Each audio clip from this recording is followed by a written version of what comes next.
Hey hey, bonjour, bonsoir à tous et à toutes, mesdames et messieurs, j'espère que vous allez bien aujourd'hui ou ce soir, peu importe à quel moment vous regardez cette vidéo. Ici GeekYoshii, nous sommes de retour sur Genshin Impact avec enfin la version lunaire 4 qui nous amène l'acte 7 et l'acte 8 de l'histoire principale de notre cry, mesdames et messieurs. Maintenant que vous le remarquez probablement, le personnage des vœux de l'astre lunaire a changé pour Columbina. C'est quand même assez cute. Et pour le coup, on part pour l'acte 7, mesdames et messieurs. Donc, l'histoire principale va se faire vraiment en deux vidéos, en deux parties. Cette partie-ci, donc évidemment, c'est l'acte 7 qu'on va faire aujourd'hui, puisque je vais vraiment prendre le temps de profiter un peu de l'acte comme d'habitude, mais aussi ne pas trop en faire non plus. Donc, je vais vraiment prendre le temps de faire cette première partie de l'histoire, donc l'acte 7 aujourd'hui. Et probablement le lendemain, je vais me taper l'acte 8 par après parce que, vous savez, hein, je veux pas rester en suspense très très longtemps non plus. Donc, ça va être pas mal ça, mesdames et messieurs. C'est tout ce que j'avais à dire. Donc j'espère que ça vous plaira. On se retrouve à la fin de la vidéo pour mon compte rendu sur ma session d'aujourd'hui. Je vous dis à plus tard. Enjoy. Ciao.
time we headed over to the Curatorium of Secrets.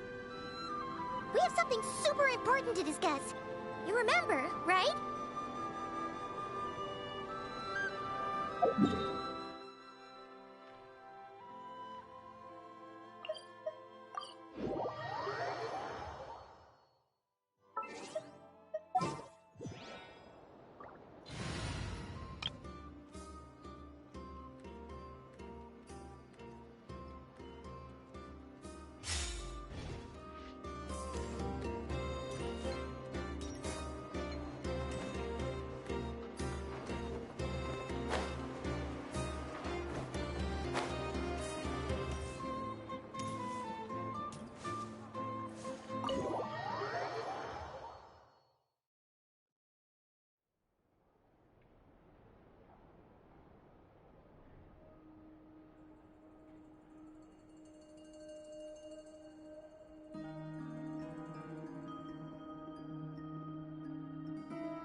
Looks like the gang's all here! Yep, all ready. How about you two? Green and good to go? Paimon's ready! Great, let's get rolling then. Great. Well, first things first. Wait. Someone's here. We heard your footsteps. Although... You've been here for a while now.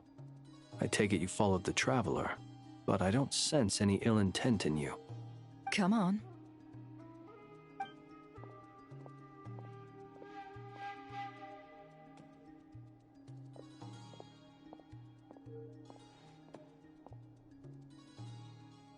I figured it wouldn't take you long to notice me.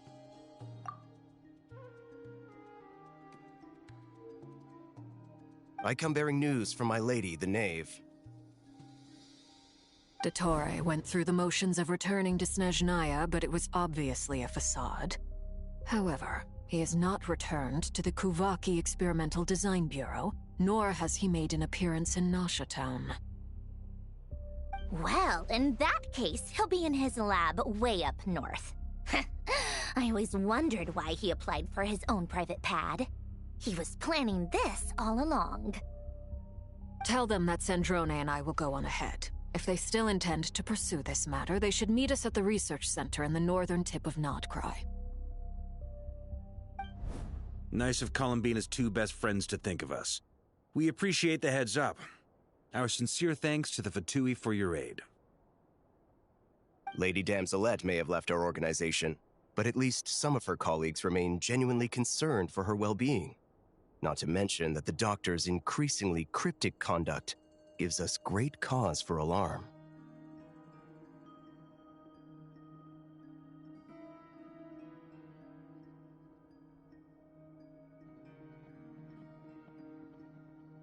We have crossed swords many times before, but it's not personal. We're just on different sides. We don't lack humanity.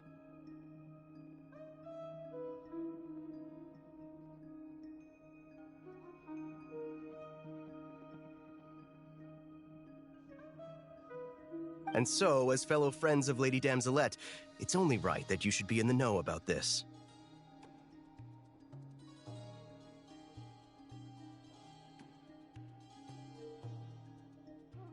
Arlecchino's situational awareness has saved us a lot of trouble. I'll leave the map here with you. If you do decide to head to the research center, please proceed with caution. And remember, at least while you're in Nodcry, Lady Arlecchino's subordinates are your comrades if you want them to be. This is very accommodating of you. We can't thank you enough. Just doing my duty. I shall take my leave now. If you need us, you'll find us at the Experimental Design Bureau.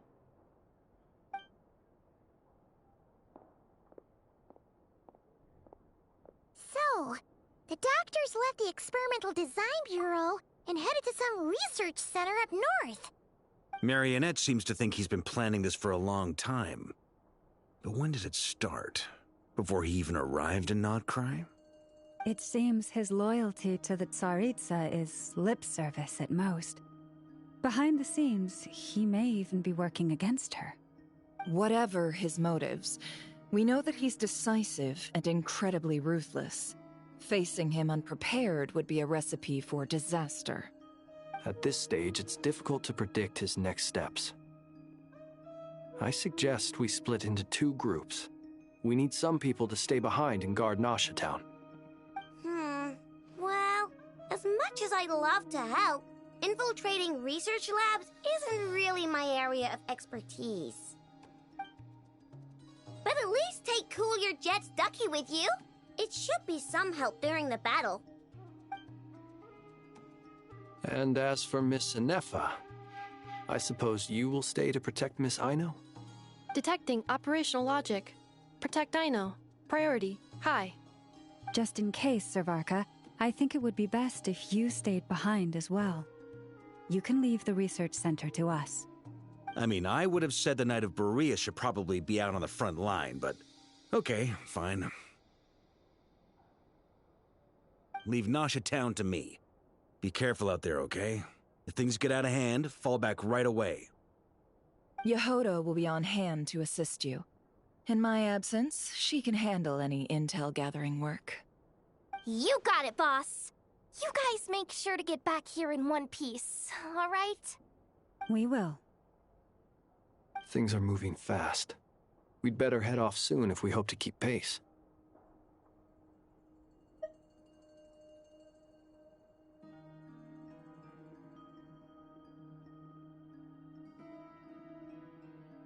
So, it's infiltrate a secret research facility, or... Yeah, alright. Paimon will help out here instead. Sounds like it's gonna be a pretty intense fight. We all have to bring our A game here. So, anything you need to wrap up before we leave?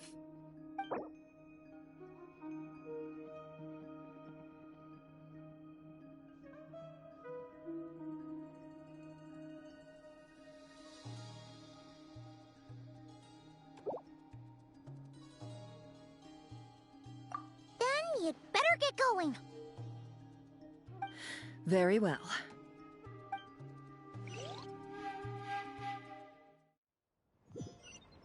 All these broken machines on the ground. Someone got here before us. Could it be Arlecchino and Sandrone?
That's quite a welcome party. Water jet! Yeah. It all adds up. The deception ends here.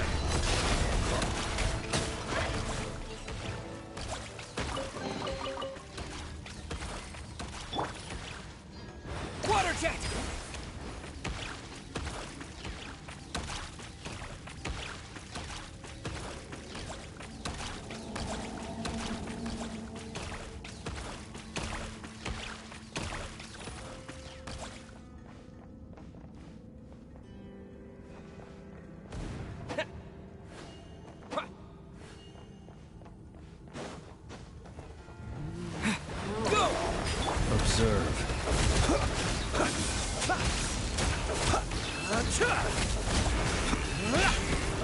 No more lies.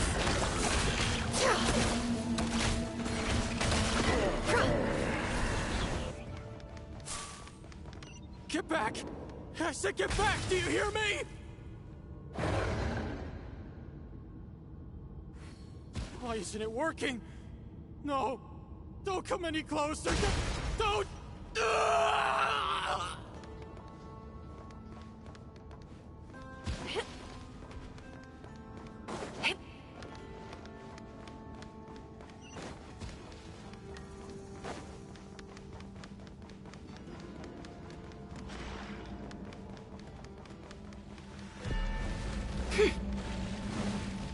You poor lost lamb. Can't hide the truth.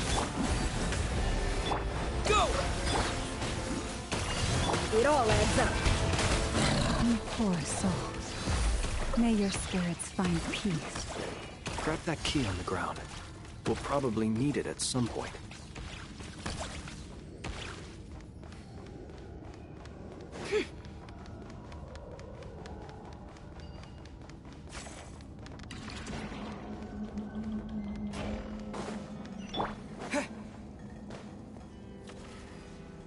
Watch out. Ugh, there's no way through. Let's go around.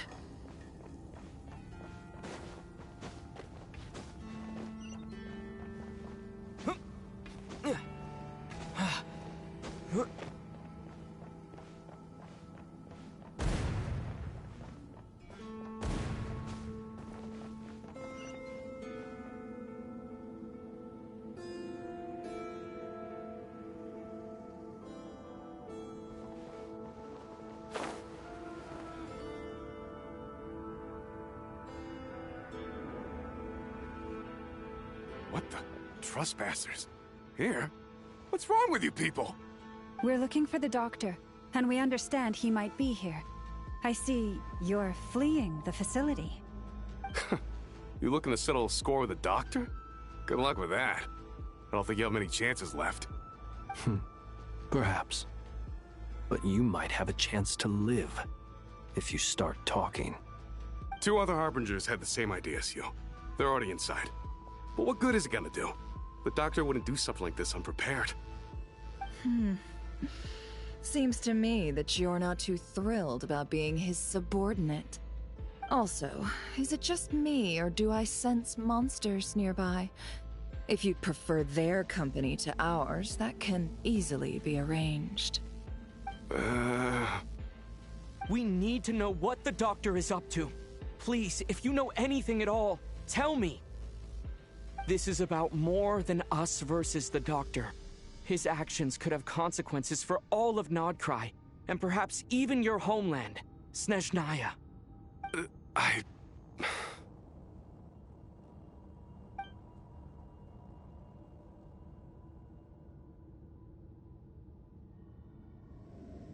He's building something.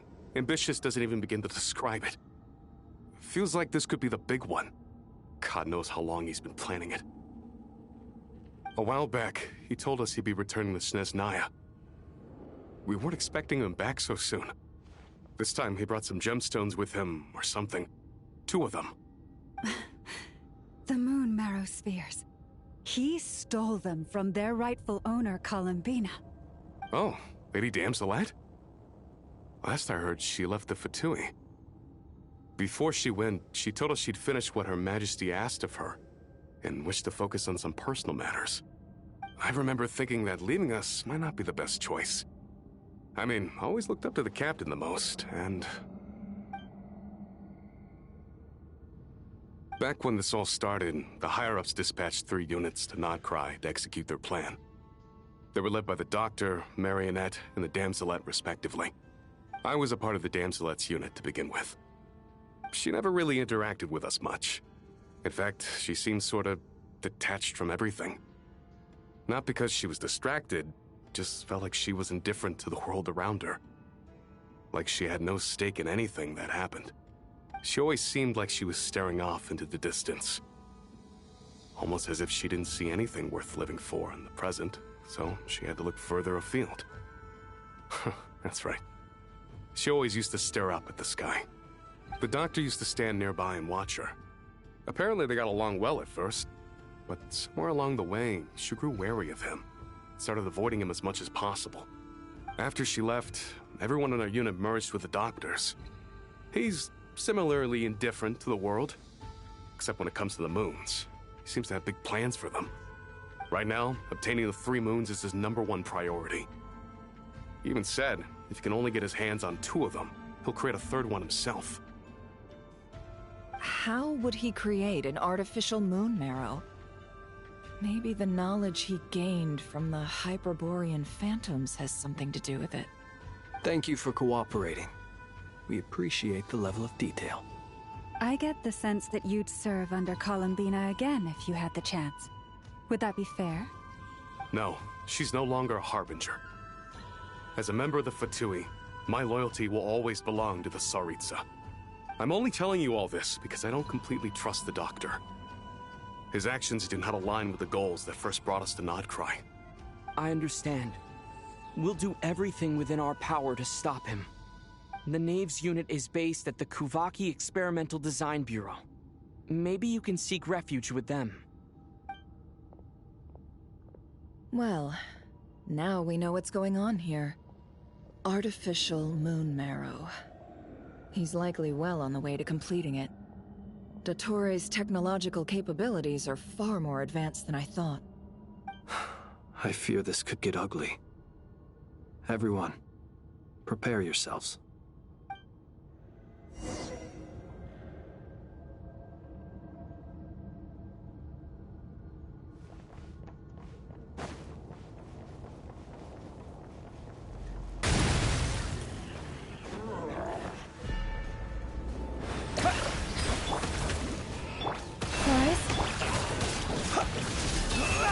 The night cometh.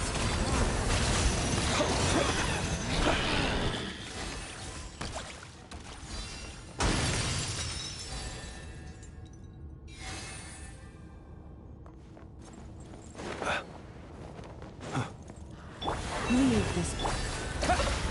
Bombs away! Absurd. Let's see what they're made of. Close your eyes. For the everlasting forest. Forest, protect us. Can't hide the truth. Time to come clean.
Welcome, one and all.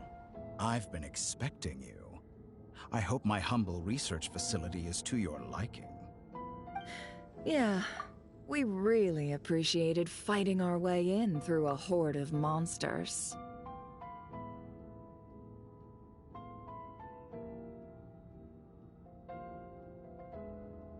The gall. You expect us to believe you've just been patiently waiting for us? Of course I have. Should I be worried about something? Everything seems to be going quite smoothly so far, and you've shown up right on schedule.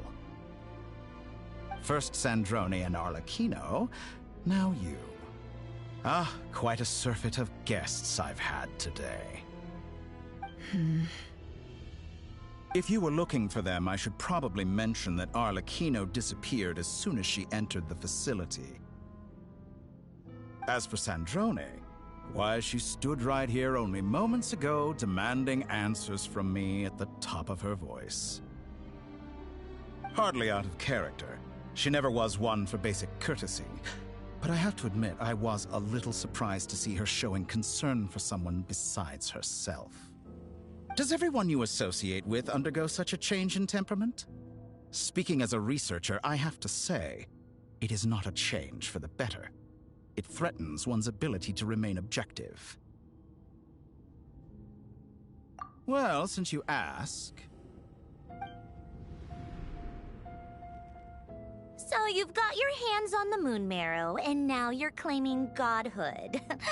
Don't you think that's a bit of a stretch, Dottore? I must protest what you are insinuating with that phrase, claiming godhood. I am not claiming anything. I am stating a fact. You're a researcher. I'm sure you appreciate the distinction between the two. Huh? Wait, you really think you're all that? You'll excuse me if I'm not being a polite little lady for you. We're colleagues. We both know what kind of person you are. By the same token, I knew you'd respond along those lines. You and I both understand that facts speak louder than words. To that end, I've had my people send you a small gift. It should go some way toward helping you understand my present position. What gift?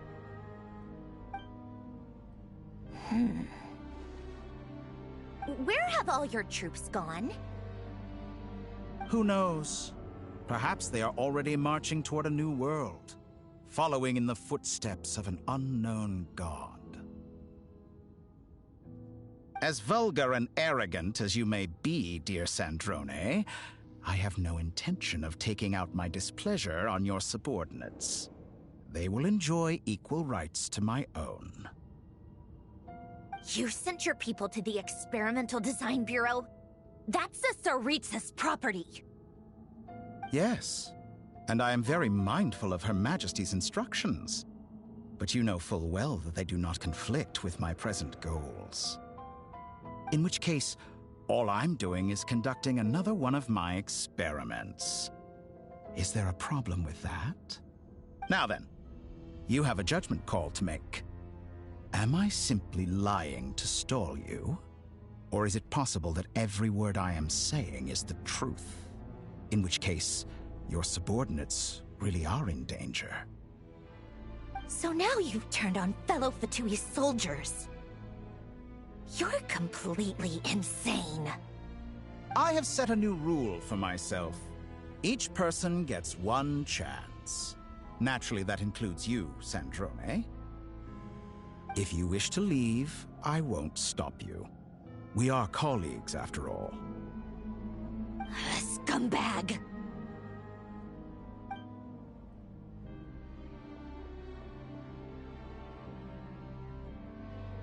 Still, I hadn't counted on Sandrone sparing any thought for the people of this world. Shame. I always found her self-centeredness to be one of her few better qualities.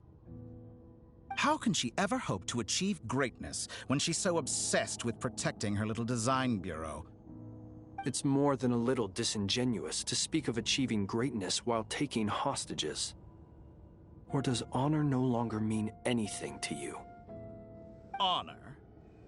I have the marrow of 2 moons in my possession and will soon complete the construction of a 3rd.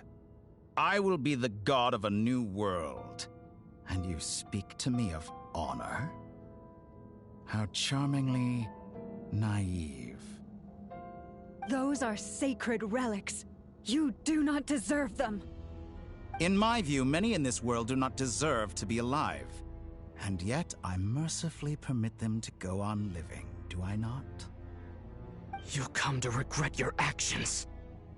Will I now? Let's see if you can make me.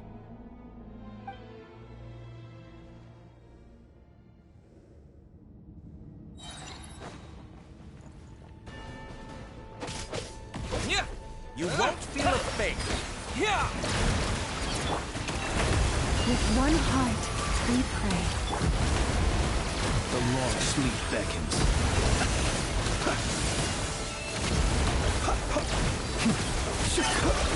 Is that the best you can do? It all falls into place. Seek within. Go! Leave this place. No more lies. Time to come clean. How unfortunate. You poor lost lamb. Arlecchino. Thanks for the assistance. Arlecchino. They see you as an ally. What a farce. You're clearly here to destroy my research, not me. I say your research is more valuable than your life. Am I wrong? By the frostman of old. It all adds up. Overrule. Be silent. Observe. Your actions betray your fear of me. Forest, protect. Water jet! Can't hide the truth. Shatter like a reflection.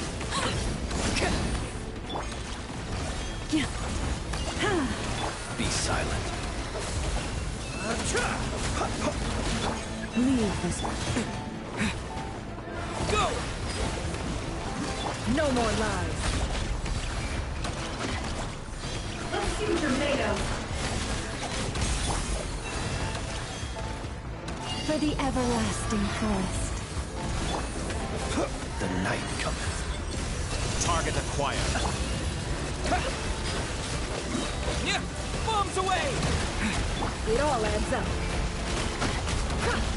The deception ends here. Oh, interesting. Target acquired. Witness my rise. An exact track. Poor lost lamb. Dottore is too powerful with the artificial moon marrow in his arsenal. Fighting him is futile. Quickly!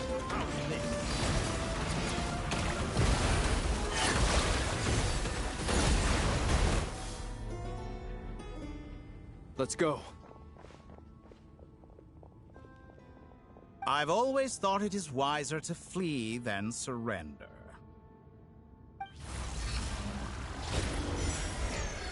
Watch out! What the?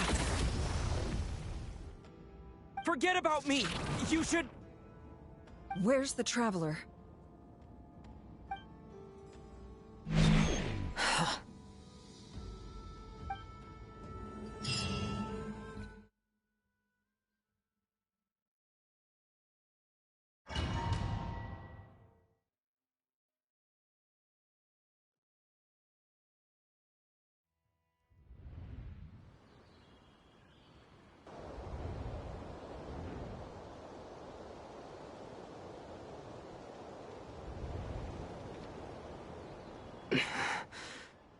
What just happened?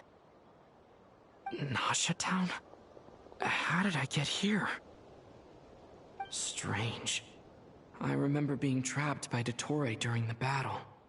And now all of a sudden, I'm here. Something weird is going on. I guess I'll start by exploring the area. Huh? Traveler? What brings you here at this hour?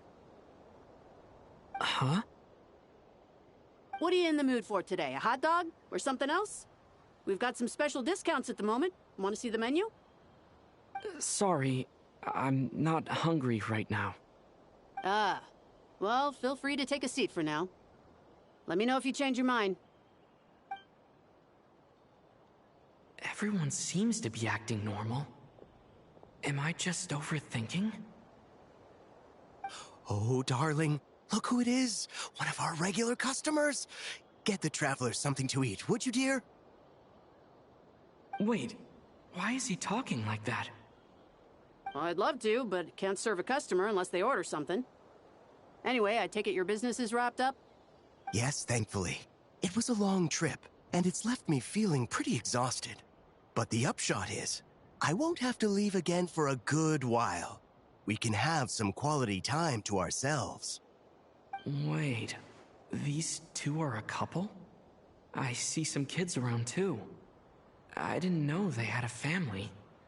Hey there! I haven't seen you in ages! What's keeping you so busy? I've been looking forward to playing with you again. You forgot already? You're silly. Daddy brought you over to our house recently. We had some snacks together. What is she talking about? We've had a lot of customers over the last few days, so we've been real busy. And like my mom always says, some people are more than just customers. They're friends. Oh! Another customer's arrived! I better go see what they want. This is all wrong. I never once heard the owner of this restaurant talk about their family. It certainly isn't a family-run business. And that child? I don't recognize her at all. Could this be a false memory? Very good. I knew you had it in you. Aren't you going to try the house special? When did he show up? No. None of this is real. You don't seem to like it here. That's fine. We can change venues.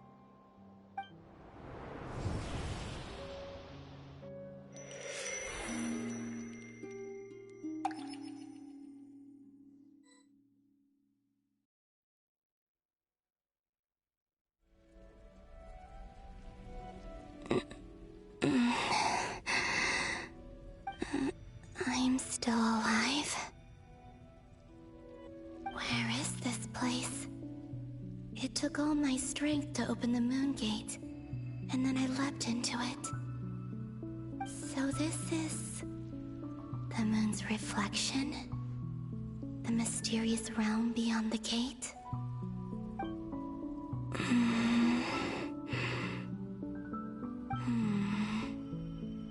I can't sense anything. I guess I could try opening the gate once more.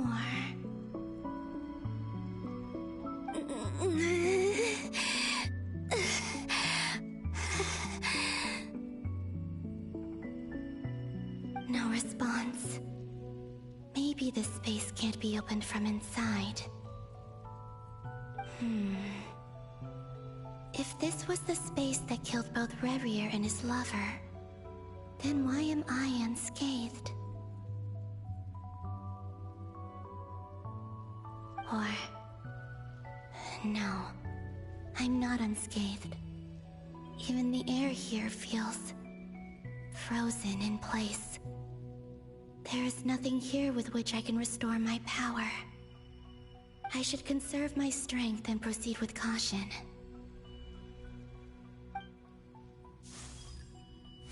I don't believe Dotori's scheming will stop just because I escaped.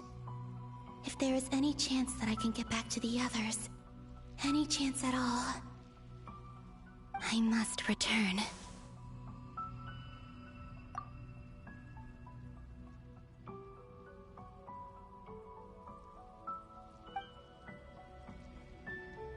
Emptiness, silence. What is this place? Or maybe the real question is, what is it for? What's this? Looks like it responds to my power.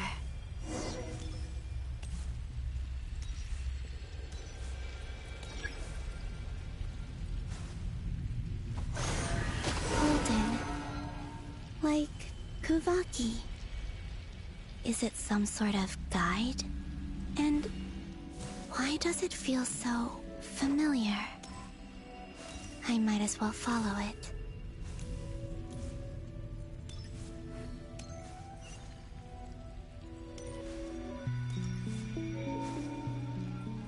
Where does this lead?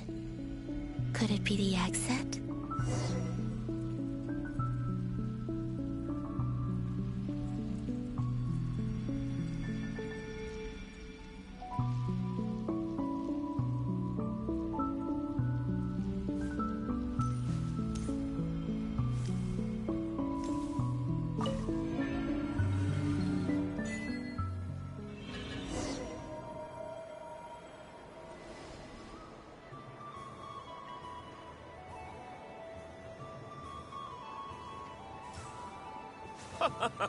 Welcome home, Moon Goddess. Is this Nasha Town?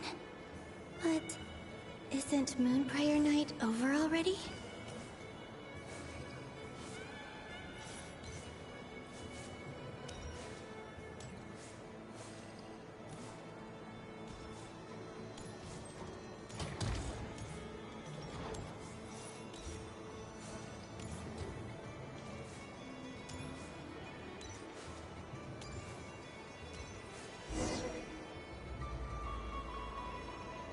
Goodbye for now, Columbina. I hope you have a wonderful night. I will. Everyone else. And... me? Are these... my memories?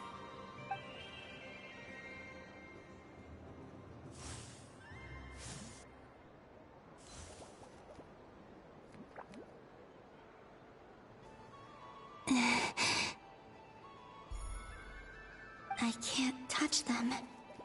It's as if we're separated by some impenetrable power.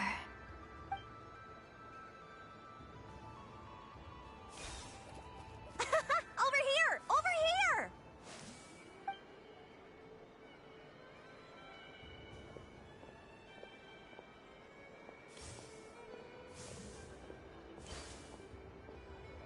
But the people in these memories pass right through me. Just like when I disappeared. If only I had known what would come to pass after that. Even so, I should still take a look around. Just being back here. It gives me the strength to keep going.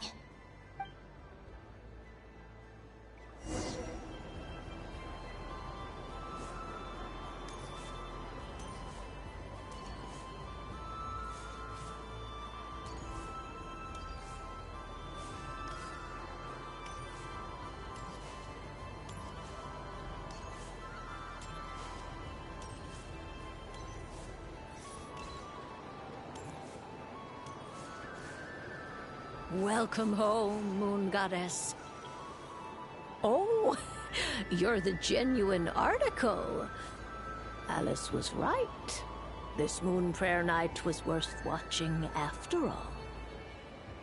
Oh? Yes. That was the fortune-telling stall run by Barbeloth from the Hexen Circle.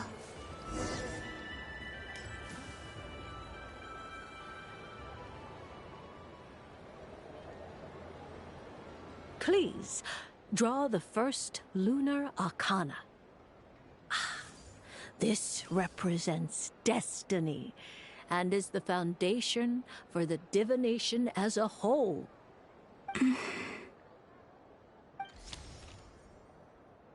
My destiny. I believe the card I drew was the moon. Now that I think about it, Barbeloth's divination was absolutely right. It's almost time to draw the last card. The one that represents the future.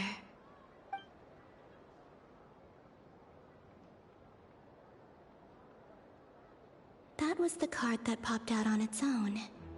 From here, I think.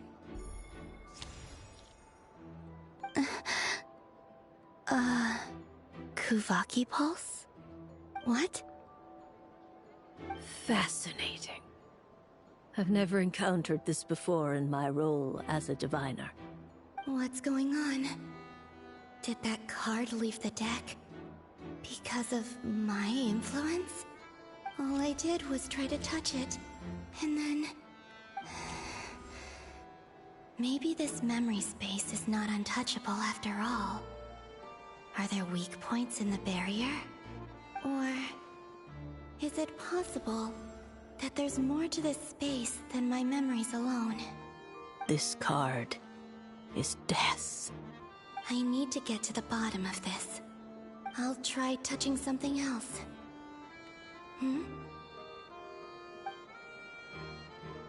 Is this... the wind? No, it's gravity. It's pulling me outwards. No, Traveler!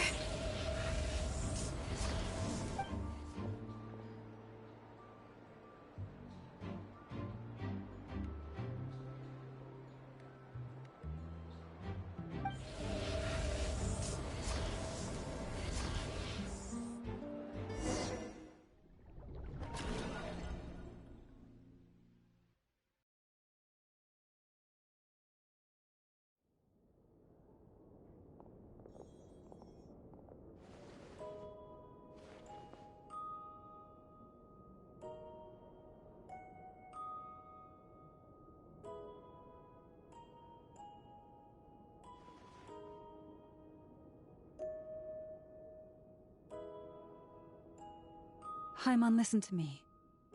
From the bottom of our hearts, we are so sorry. We completely understand how you must feel. The traveler is trapped, and we all feel responsible for it. Don't say that! Paimon's not a little kid! You didn't leave him behind on purpose! There was nothing you could do!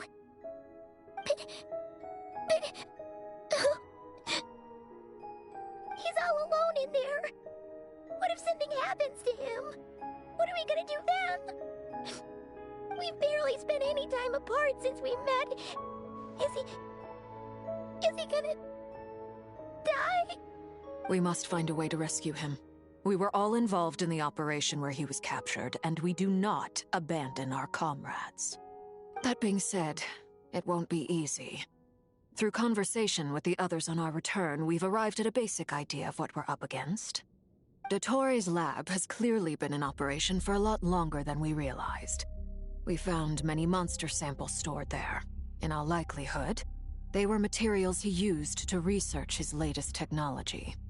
We also know that through his contact with the phantoms of Hyperborea, he gained knowledge about the moons and certain Hyperborean technologies. Using this knowledge, he then fashioned an artificial moon marrow to serve as a replacement for the frost moon beyond the sky. Unlike Columbina, Dottore is not being rejected by Teyvat. And even with 2 of the 3 moon marrows, his power far exceeds all of ours combined. Once his 3rd moon marrow is complete, Dottore will have completely seized the authority of the 3 moons. Teyvat's most primordial powers will then be in his grasp. Does that mean... I'm afraid so. No one could have predicted this level of insanity. Not even from Dottore. And unfortunately, his insanity is coupled with an intellect and ambition that not even his peers in the Fatui can match. This is dire. Sounds like the world is done for. The 3 moons' authority can influence the very fabric of time and space. I dare not imagine what a monster like him would do with that kind of power. The trouble's already begun, I'm afraid. On our way back, we discovered that part of Nodcry is being enveloped by an unknown energy. We cannot ascertain what is happening inside. I'm convinced this is Dottore's doing. Not that there's any way to prove it. The issue is, we have no idea what his intentions are. The only thing more frustrating than facing down evil is knowing that it will surely come, but not knowing when. The Doctor is guilty of numerous crimes in Mondstadt as well. One of our knights, well, former knights, his father was murdered by Dottore. His ideology and methodology are a danger to everything in his path, from individuals to entire nations. He does not feel guilt, even when he acts against his own people.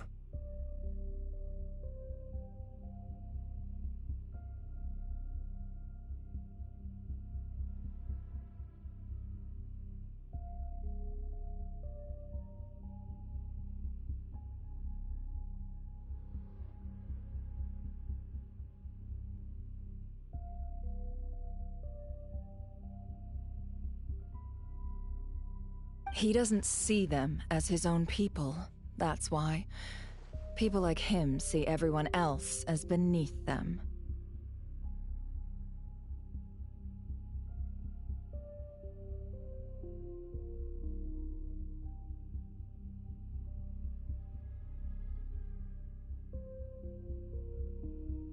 Right. He views other people only in terms of how they can benefit him. That's the basis of all his social connections.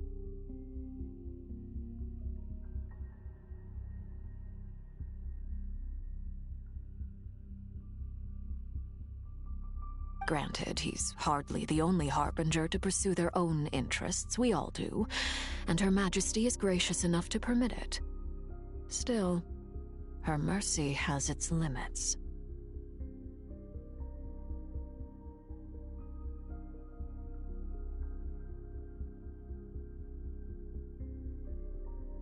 Dottoro's actions have gone beyond even what the Fatui could have imagined.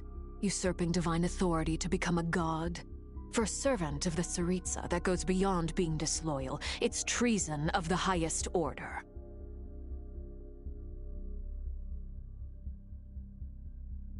We can't expect him to heed the Tsaritsa's will once he gains the Three Moons' authority. Even we Harbingers consider him the most self-interested among us.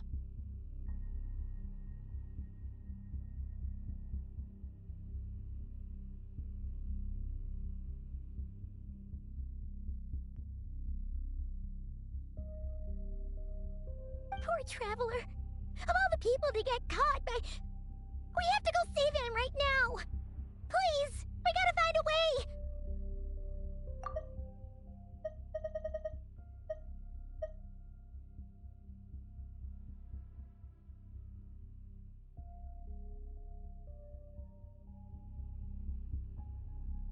Paimon, I promise you, we are with you all the way. I get how you feel. I do. But it's gonna take more than strong emotions to take down an enemy like Dottore. What we need now is more information. Right. We can't even guarantee he's still at his research center. Before we can think about mounting a rescue operation, we need to confirm the Traveler's location. I'll find a way. Paimon knows, but... She's so scared. If anything happens to the Traveler... He might be the strongest person Paimon knows, but he's still human. He feels pain and bleeds just like anyone else. Then think things through before you stick your neck out. Unless you want to lose your head. Sandrone. Miss Sandrone, you're okay? Put the stuff over there, and be gentle with it. Am I okay? As you can see, I've had to move my whole livelihood out of the Experimental Design Bureau. It's been swallowed up by Dottore's energy field. If I'd left it any longer, I probably would have gotten stuck there. Ugh, Dottore always goes a little loco when he finds a shiny new toy. Not that he'd ever admit that. But this time, he's gone full psycho.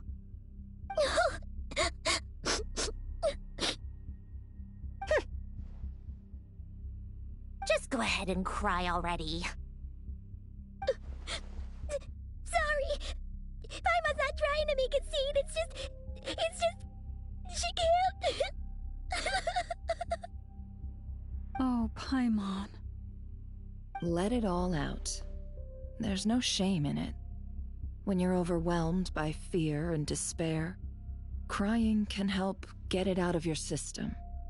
You'll feel... Okay then, while the baby of the group is having a moment, how about the grown-ups get to work? Give me your hand. You've made a discovery? Polonia, scan.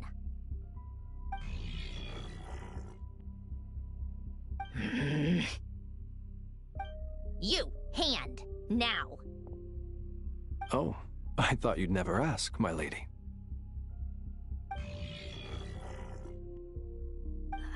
Curses! You're next, then you.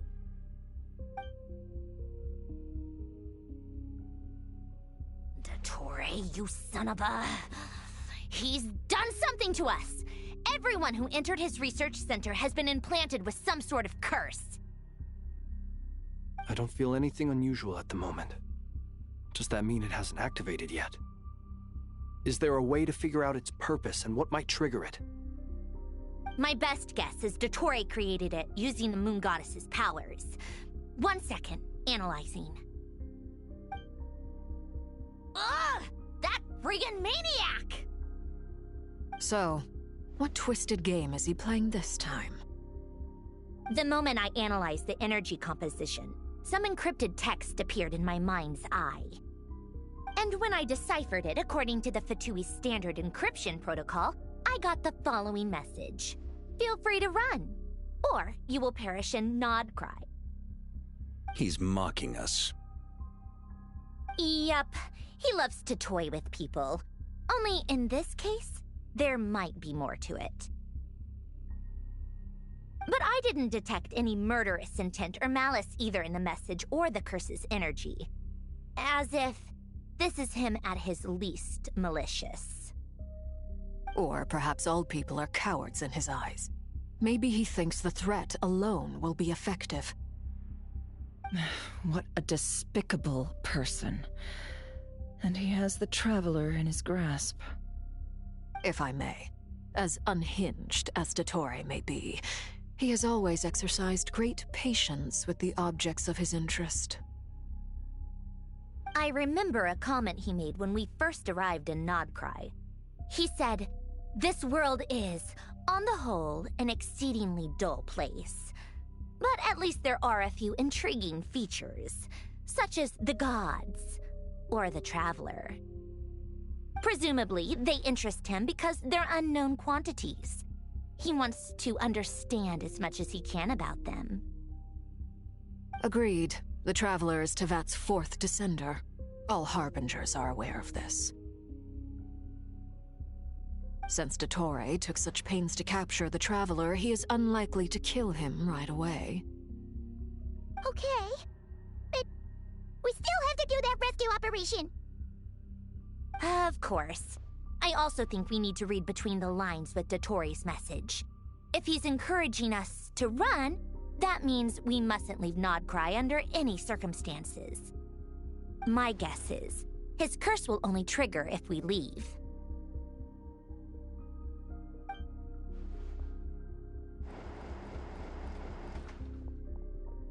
We've discovered multiple energy fields.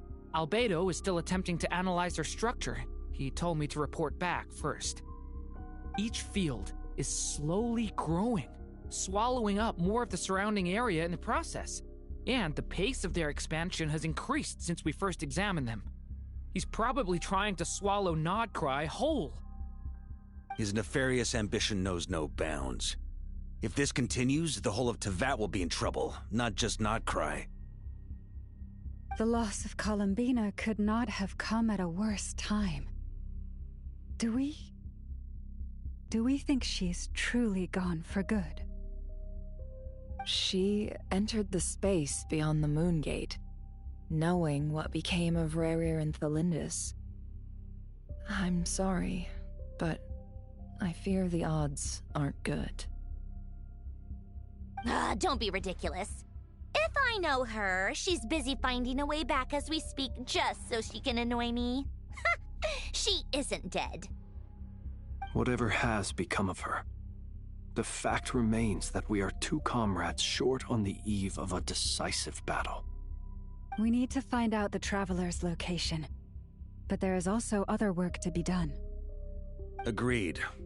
Whatever Dottore is planning, we have to get the local populace somewhere safe. So, as well as a rescue mission, we have to organize a mass evacuation at the same time. It would be best if someone could approach leaders of neighboring nations and negotiate emergency asylum for Nodcry's inhabitants. Snezhnaya is one option. I'll see what I can do. This would be so much easier if the Traveler is here. No! Stop thinking like that, Paimon. Paimon will join you. She's pretty well connected thanks to the Traveler. Maybe it'll come in handy. Either way, that's what the Traveler would do if he was here.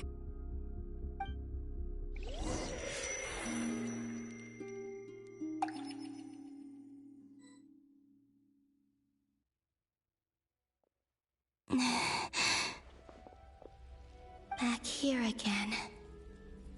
That gravitational force that pulled me back. Is this where it came from? When I saw that memory of Moon Prayer Night, I think I influenced reality. Was it just a coincidence? Or... if only I could have sent the others some kind of warning on Moon Prayer Night.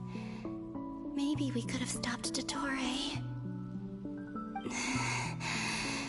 I feel so heavy.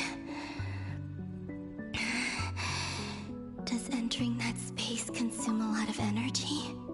Well, Even so, I have to keep moving forward. Back to emptiness and silence again. I should try and find my way back inside that memory.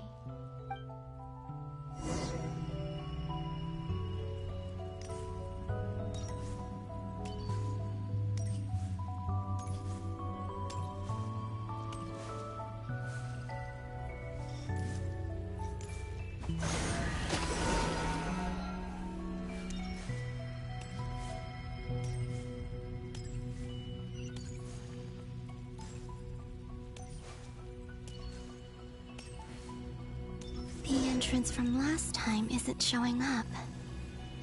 What am I missing? Looks like I need to gather these scattered fragments.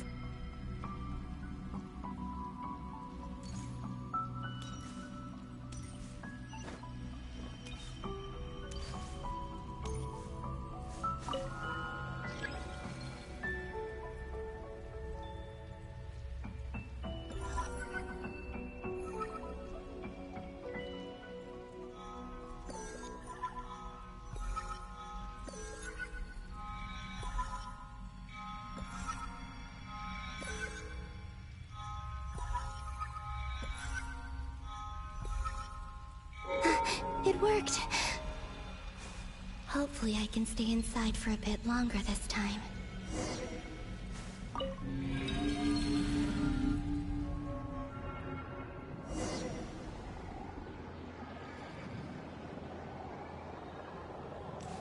Ad Astra Abyssosk. Welcome to the Adventurers Guild. What? This doesn't look like Moon Prayer Night. Extra, extra! Latest issue of the Nasha Express! I don't think I've ever been here. Maybe this space isn't comprised of my memories after all. There aren't any festive decorations around. Is this Nasha Town after Moon Prayer Night ended? Did Dotori's plan not affect the town? Or is no one aware of what happened because he used the Three Moons' authority? Let me see if I can influence anyone else. So, what do we do next? Wait, that voice. Paimon? The most important thing right now is to find that mage. Lauma, the Traveler, and Mr. Varga are here too. I'd better go pay the Fatui a visit. Traveler!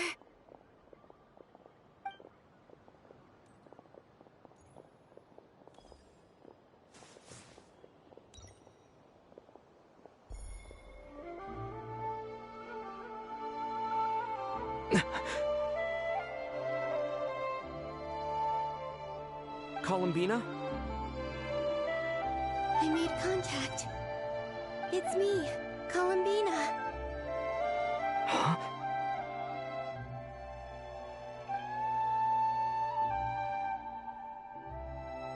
Traveler? Let's go! This is no time to be spacing out!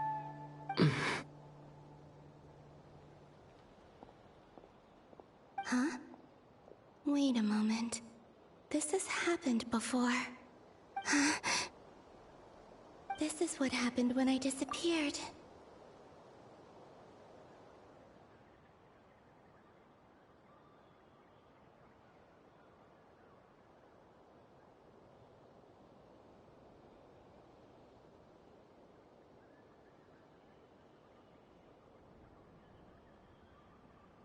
I stood right over there, thinking that no one would ever find me again. It was only when he called my name that I decided to follow them.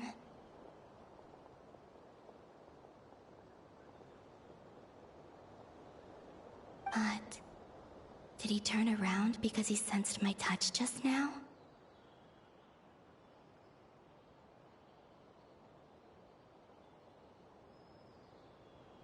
Is it really possible that from in here, I I can change the past.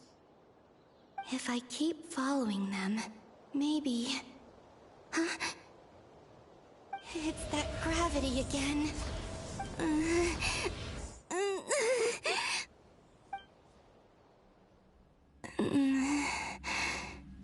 Every time I influence reality within that space, this force intervenes and pulls me back.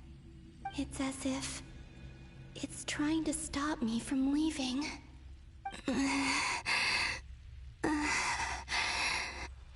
I'm getting weaker and weaker. I'll just have to try another approach next time. Come on, Columbina. Keep going. You have to tell everyone what happened.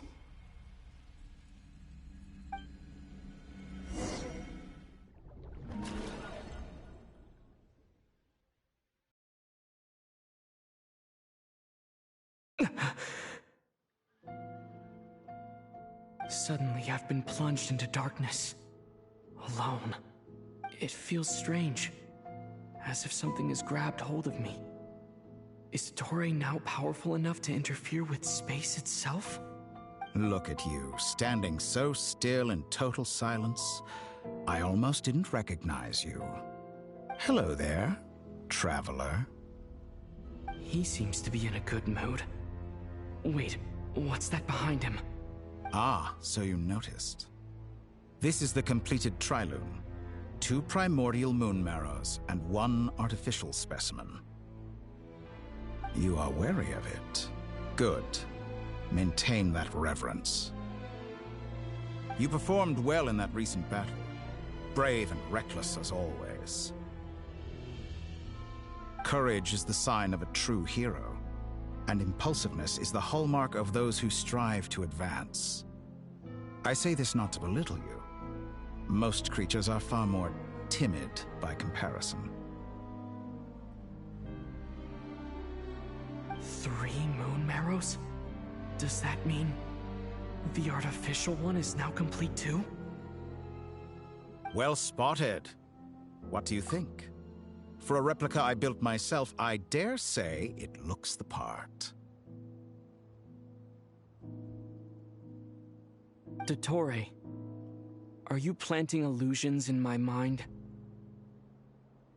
I have no interest in fooling your eyes. On the contrary, I hope to show you the true essence of all that you see before you.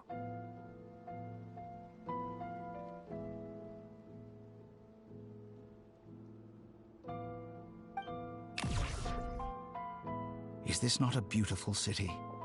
People live in peace and find joy in their work. The streets are safe. People can even leave their doors unlocked at night. You might say it is the Elysium everyone dreams of.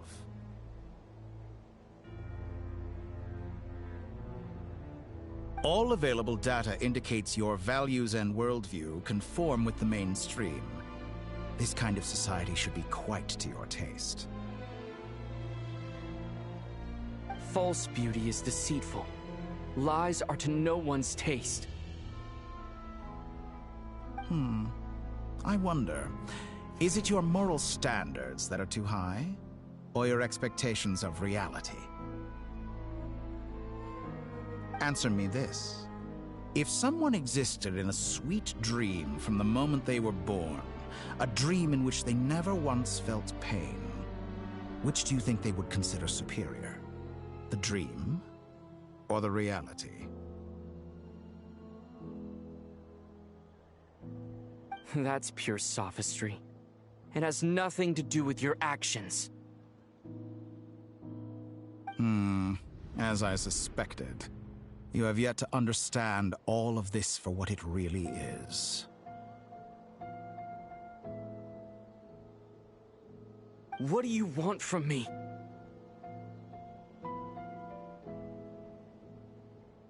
You sound impatient. Do you think the only reason I'm keeping you is because I want something from you? If it's not, then why haven't you killed me yet? No one can stop you if you're as powerful as a god. I'm delighted you recognize that fact. I believe we last squared off in Sumeru. Ah, the memories. How time flies. You and I have both grown.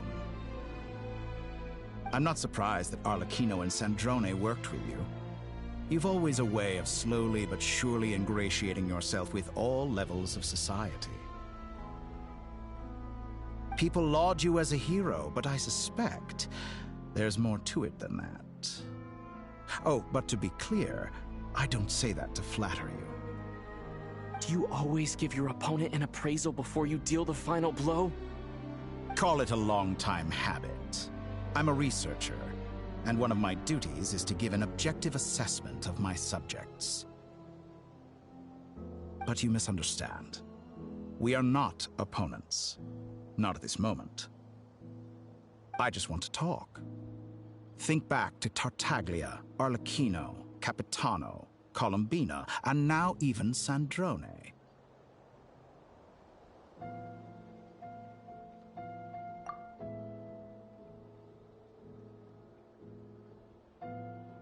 You've worked with each of them in the past.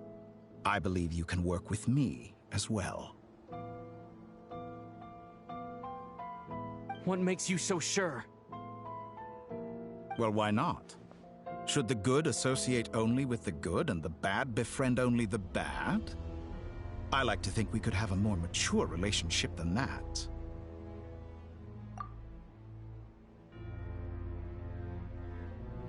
Surely you don't think all your relationships are grounded in friendship or shared ideals? People come together because it benefits them to do so. If you think of the people you admire, you must surely admit that they have provided some benefit to you.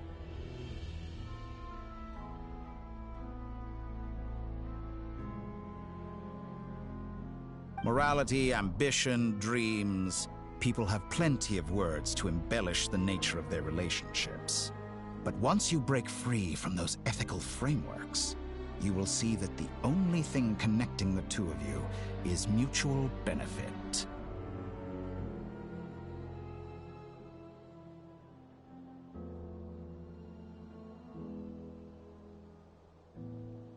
And that is what I'd like to talk to you about.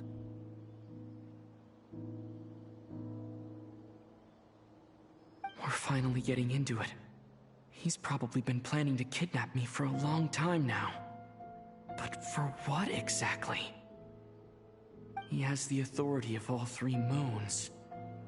I won't be able to gain the upper hand in a fight. Best if I pretend that I'm willing to negotiate for now.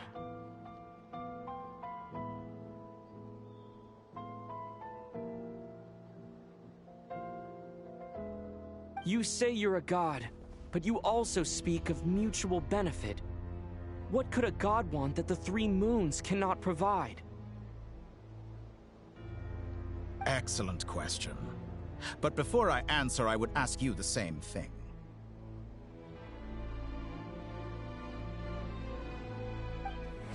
Gaining Colombina's allegiance was a rare and extraordinary feat. But the Moon Marrows are now in my hands, and I have the edge over her. For this artificial moon is not being rejected by Tevat. Her identity and lineage may have been a thing of glory in the old world, but they were also shackles that prevented her from ever integrating into Tevat. I, on the other hand, you may view me as a thief, but I have overcome that limitation.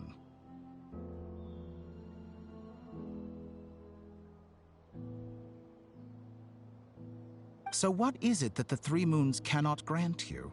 What stops you from negotiating with me to get what you want?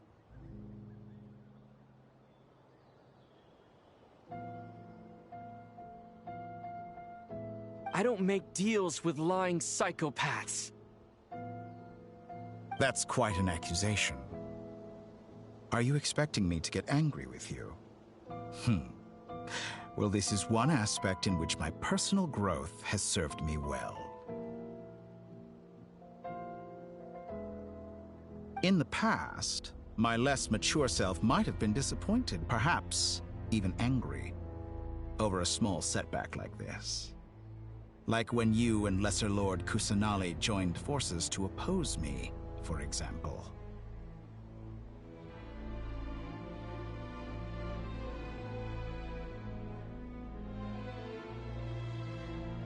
But things are different now. Just as the rich do not quibble with the poor, I no longer find myself perturbed by these trivial affairs.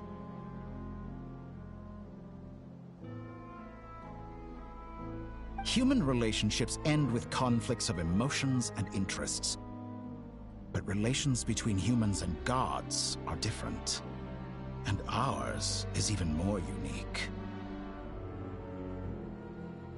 I have ascended to the highest heights and laid claim to unprecedented horizons. And you were no ordinary person to begin with.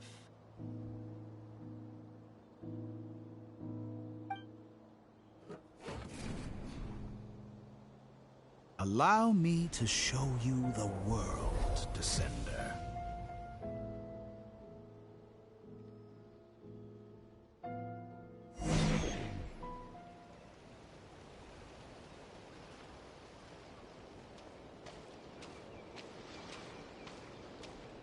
To stand, walk, jump, sit, and lie down.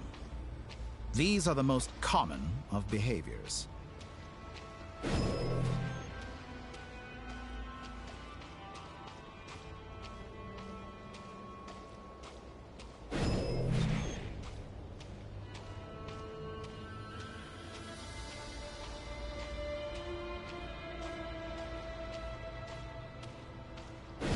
Have you ever wondered why we were born following such laws? Who stipulated that we could not fly instead of walk?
Someone of your talent and experience must surely know of the 4 great rulers who serve the heavenly principles.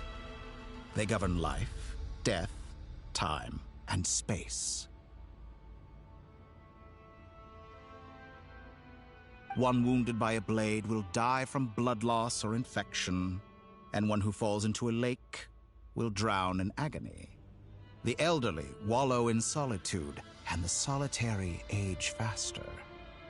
Eventually, new life is born, only to embark on the same path of suffering. These 4 divisions anchor the world and shackle those who live in it. But they themselves transcend its boundaries, squandering the power bestowed by the heavens. All who live yearn for equality, but unless the gods prostrate themselves and profess that they are mere servants of the living, equality can never exist. Who makes the rules we must live by? Who has the right to restrict us? The limits of the body can be rejected.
How does it feel to be among those with absolute power?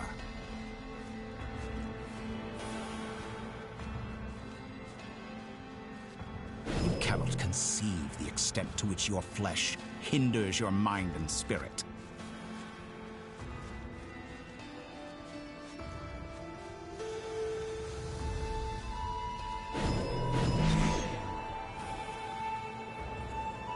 Only by discarding our useless, primitive eyes can we perceive a new world. How narrow-minded we all were in the past. Why should the final answer of the world not be the power that predates those of life, death, time, and space? The power of the Trilune. Through it, I have glimpsed new experimental possibilities. Nature suppressed, authority exiled, souls controlled.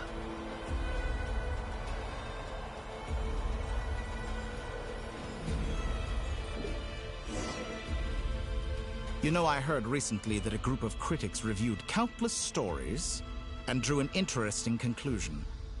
They found that it is more often than not the villains who strive tirelessly to push the boundaries of progress.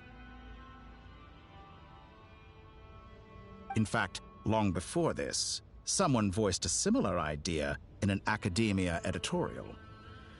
I felt a great affinity with this perspective. I have never been afraid to step up and play the role of the villain. Fanatics are trampled down for their transgressions, and those who transcend are rebuked for their audacity. And so, the majority of creatures are too timid to follow my lead. But all sacrifices made during my experiments have been worthwhile, as you can now see. I can offer you something new, something unique, precisely because I am a villain. Think about it. We are eternally bound through mutual interest. Can you truly say you would never turn to malice if it could give you the life you dream of? After all, what value do perfection and purity really have? They are fragile and feeble things, utterly tedious. I say, better to be governed by a flawed humanity than a gnosis. The true seeker of knowledge is the villain who undergoes countless tribulations in pursuit of their goal. I'm sure many people have told you that you're different. Because I'm a descender? Exactly. Very clever. But what has that got to do with you? I do not conceal my wicked deeds, my selfish desires, or my greed. A true researcher must act as I do if they are to understand and speak of the truth. And yet, a knowledge seeker like myself will inevitably grow tired of studying Tevat beyond a point. You have traveled to all corners of the world and met many people. Along the way, there have been moments when you were misunderstood or even became a wanted criminal. And all the while, you have spent your days doing some of the most mundane jobs in the world. You fight and toil, claim minuscule rewards from my friend Pantalone, then you fight some more, winning some battles and losing others as your search goes on. And this cycle continues, with no end in sight. Surely you must sometimes grow weary of being stuck in this same loop day after day. We're completely different. I embrace everything that life throws at me. I am engaged in every step of my journey. How does that make us different? I too embrace what life brings, researching everything that interests me. Think of all the novel things I've managed to create. Like the artificial moon marrow. Don't you see? As unique a specimen as she was, even Columbina is not irreplaceable. Take that back! She's gone because of your actions! I didn't say that to anger you. Though admittedly, I don't see what there is to be angry about. Anything Columbina could do for you, I can do better. I know what your ultimate goal is. You wish to walk the path your sister walked, and seek answers from her at the end of that journey, don't you?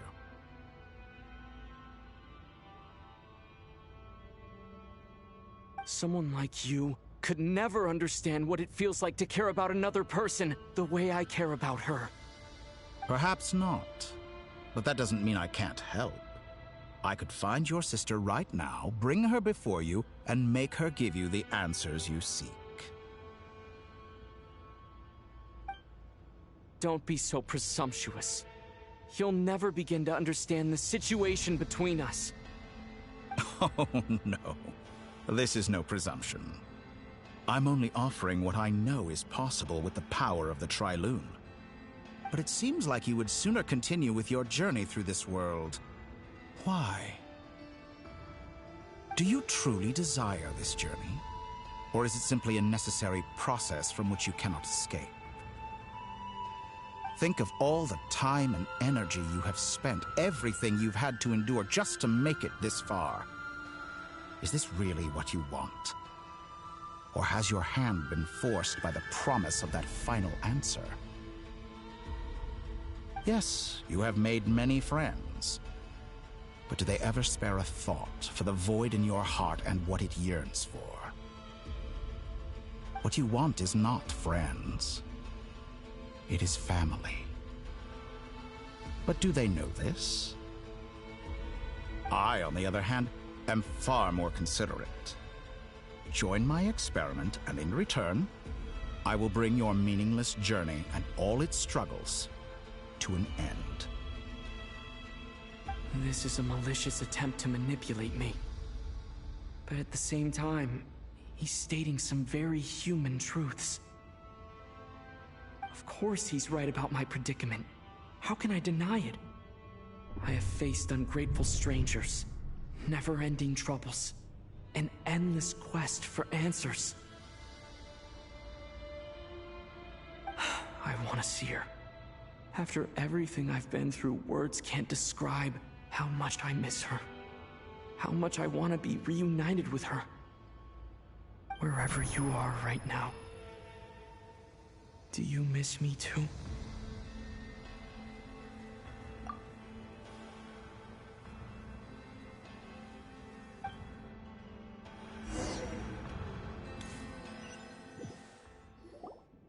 All right, everyone. Our next mission is clear. We need to contact all the major organizations, explain the situation to the public, and then begin the evacuation. The residents of Not Cry are quite dispersed. The two most populated areas are the Southern Isles and Pyramida. Miss Lauma, I will leave Hisi Island and Nasha Town in your hands. I will liaise with the Fatui and Pyramida. Agreed. We will reach out to Natlan and Snezhnaya. Anyone found north of the Experimental Design Bureau should follow the Fatui to Snezhnaya. As for those dwelling south of that line, I will ask the Voynich Guild to help persuade them to leave. Then I, Mr. Varka, and the Frostmoon Scions will escort them to Natlan. The Voynich Guild has dealings with the Curatorium of Secrets. I will send them a letter vouching for your credibility. Yehoda, you should help Lauma. This is too big of a task for one person. My wish has come true. You're willingly lending me your most capable employee for the day. Well, good for you if all this only takes a day. Of course, if it takes any longer, I'll be charging a fee. Boss, wait! Don't I get a say in this? Oh, I'm sorry. Something to add, Yehoda? Well, no one's more important to me than you, boss. And remember how Lauma healed your eyes after that big battle? I think that's worth at least 2 or 3 days' work for the Frostmoon Scions. Are you completely incapable of acting in your own self-interest? Or do you simply devalue your own labor? Are you sure you don't want to come with us? Who will see to our other work if we're all busy evacuating residents? Sandrone insists that Columbina is still alive, and we have a traveler to rescue. There's much to be done. But boss, I'm just worried that... Well, Nefer, I'll link up with you once my tasks are complete. What makes you think I'd need you to do that? I'll need it. And considering the way you approach certain matters, I think you'll be better off with me present. That's quite enough. Just focus on your work first. I bet we're in for an uphill battle here. But we can help out too. Inefa and I are gonna help Nasha Town's residents carry their stuff. Loading schedule. Store essential local research data and technology samples, then escort the people to Natlan. Understood. I will execute this to the best of my abilities. Great stuff. Thank you, ladies. I've contacted the Lightkeepers. A colleague of mine will join us shortly. I will persuade them to conduct a thorough search of the region to ensure that no civilians get left behind. As for me, I guess I'll be making an early return to Sumeru. I think it's important that someone informs the Dendro Archon of what's going on in Notcry. Roger that. Someone should inform Mondstadt, too. Mr. Duran, can I trust you to handle that? I think you fly faster than any of us can run. As an added incentive, get there fast enough and I'll see about getting your gliding exam waived. Really? Ha! Mission accepted, sir. I intend to stay behind and help Miss Sandrone with her research. She has some alchemy-related questions that she'd like me to explore. She recognizes your expertise, then. I wish you a fruitful collaboration. Thank you. In truth, I was surprised to hear her express an interest in subject matter outside of machines.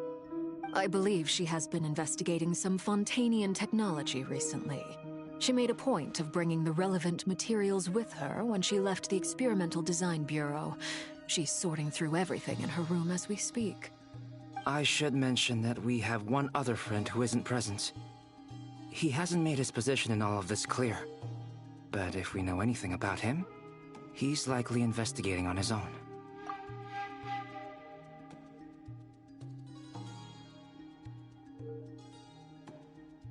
Paimon's been very quiet today. But I know how close she and the Traveler are with the Natlanese. She should come with us to the border. Okay. Paimon will do her best. Make sure to heed Sandrone's warning. Many of us have been cursed by Dottore. As such, under no circumstances should anyone cross national borders. Remain within Notcry. That aside, personally, I have faith in Columbina. Things look grim, sure, but who knows how it'll play out.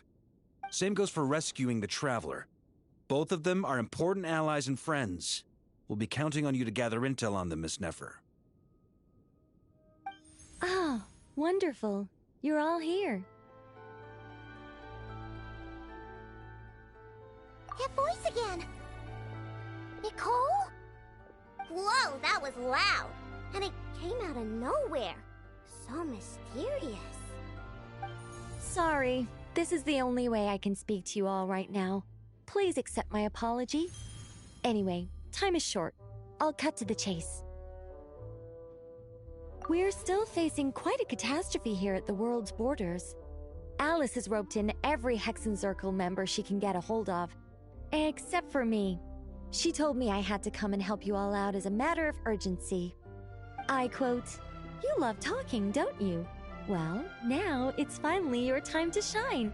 Take these. Make sure the whole party gets one each. You'll be in charge of making sure everyone stays connected." Huh? Is this a Dodo communication device? Scanning. Unknown device. Analyzing. Unknown device. Conclusion. Cute. Affirmative. It is cute and good. I believe that I quite like it. This is no ordinary Dodo communication device. It's my very own special modified version, specifically... sorry. I almost went off on another tangent there. Anyway, help yourselves. It will allow us to communicate over long distances within Notcry. No more worrying about shuttling messages back and forth. What astounding technology. Am I right in assuming that it relies on your personal abilities to function, Miss Nicole? Yes, exactly. Right on cue, Albedo. I'd love to brag to you all about how it all works. But no, next time. Anyway, I'll be right with you all, serving as a communication hub. That's all from me. Head off as soon as you're ready. I'll be staying here to keep watch, and I'll be sending you my blessings.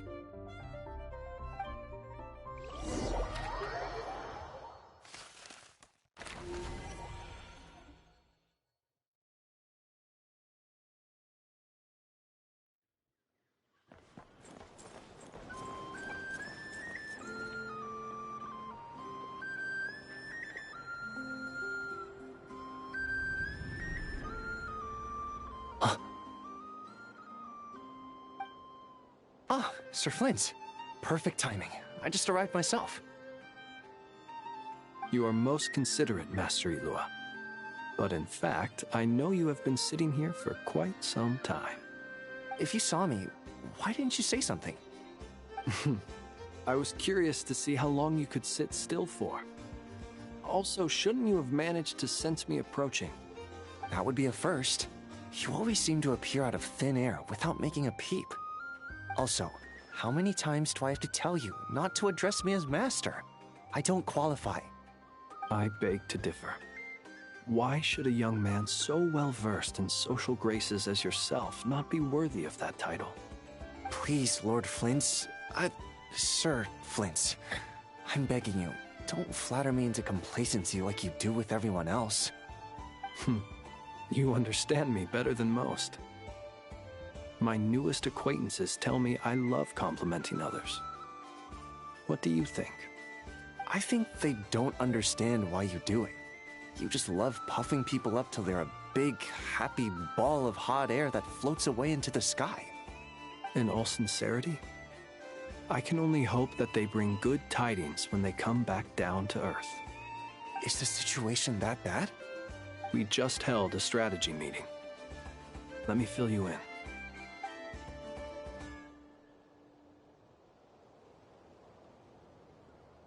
In short, we need everyone gone from Pyramida. We also need a team of Lightkeepers to scour the more remote regions of Nodcry for civilians to evacuate. I only hope we have enough personnel. We do. Old Man Nikita will definitely help, and we can recall anyone out on patrol to focus on this instead. Good.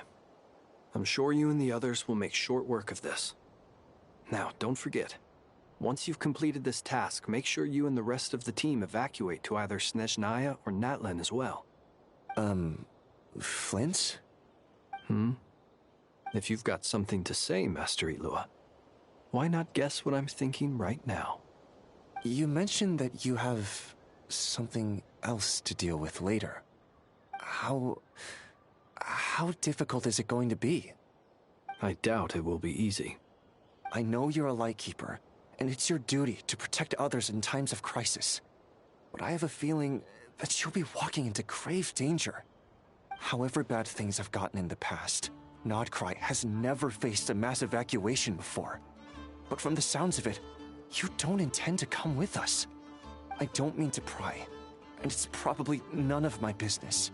But whatever it is you're intending, you don't have to go through with it, you know. I've been afflicted with some sort of curse, and I'm told it may well trigger if I set foot outside of Nodcry. As such, I cannot leave. I have to act, if for no other reason than to fight this curse. What? No. Why? Why would anyone want to curse you? There are plenty of people out there willing to trample over others in pursuit of their own goals. Frankly, Sir Flint, I am furious. You're making light of what is an incredibly serious situation. Indeed I am. And? And what? I told you, I'm furious about this. Nothing I can do about it, I'm afraid. Things happen, and we just have to deal with them. If you find yourself feeling angry, perhaps start by drinking a big glass of water. Hey, you mean you're completely unmoved by my anger? I'm devastated. Then allow me to express my sincerest regret. Come by the lighthouse sometime. We'll catch ourselves a few fish, have a little barbecue, play some cards, and bask in the sun. Maybe I need to spell this out. Lean in a little, Flint's. Oh my, this doesn't bode well. Word is that you were caught up in a real horror show recently. People were amazed that you returned safe and sound. They've been debating whether you're even human. I've returned safe and sound from plenty of crises.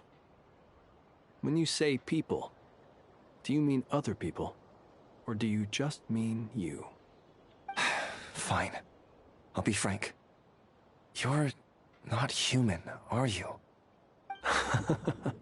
Heavens. Now that's a horrifying thought. You know what? Forget it. We'll revisit this once it's all over. A sound plan. Albeit a little ominous sounding. Just promise me you'll come back in one piece, all right? For you, Master Ilua. How could I refuse?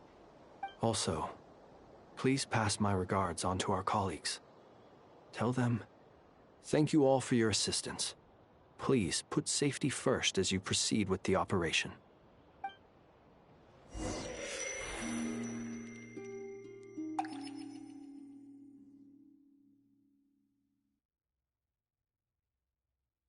I have to keep searching for a path toward reality.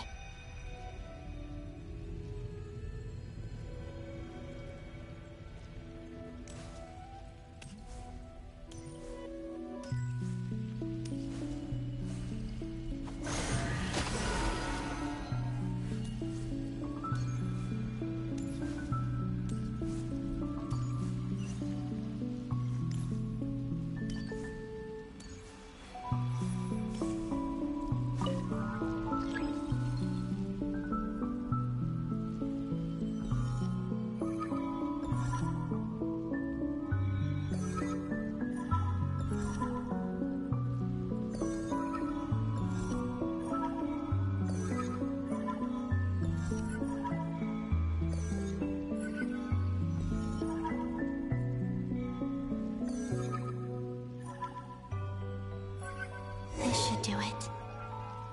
The last 2 times I tried to influence reality in this space, it consumed a lot of Kuvaki. I'll try and be more careful this time.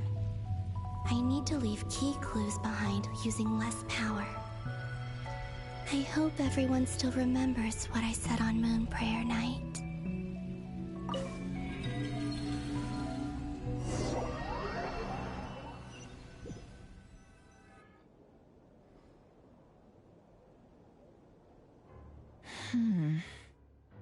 Nothing here either.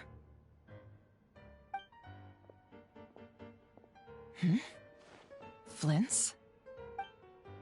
Ah, Miss Nefer. What are you doing here? Unless... I just spoke with Ilua about arrangements for the search and came for a walk nearby. As for you, why would... It appears we think along similar lines. And neither of us likes to accept things at face value. As well as figuring out how to gather intel on the Traveler, I wanted to confirm some of my own suspicions. Also, we'll need to bring a lot of force to bear against Ettore, even if we're only looking to rescue the Traveler. We can't leave anything to chance. You don't think Columbina perished either, do you? I'm merely considering the possibility that she survived, just as you are. How much can we really know about a deity like her anyway? Do you remember what she said on Moon Prayer Night? About using moonlight to send messages to us? Of course. I think that's why we're both here. Where have you checked so far? I've been focusing on the outdoors, Anywhere the moonlight shines. I checked most of Nasha Town, but didn't find anything. I checked the Curatorium of Secrets, and a few rooms where I thought I might find some leads. But no luck here either. The only places I haven't looked yet are the rooms in the flagship. But process of elimination isn't the only thing that brought me here. Oh, really? What's your other reason? After all that build-up, our mystery ally never showed up even once!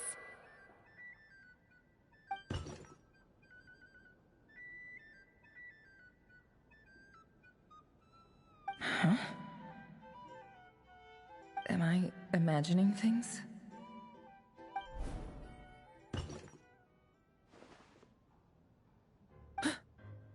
Come on, let's see what's going on. Oh no. I knocked over a vase as soon as I came in. It must have been caused by a Kuvaki fluctuation when I entered the space. Although, it seems like I'm not about to be pulled away this time. It looks like as long as I'm careful with my actions, it doesn't count as influencing reality.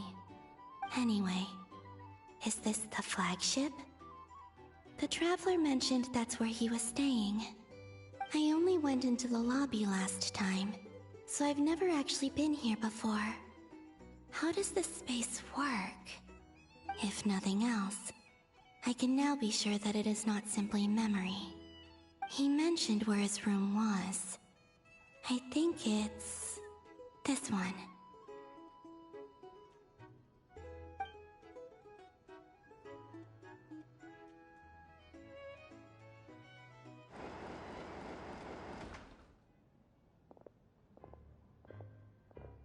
The door is closed. But if this is anything like when I disappeared, then maybe...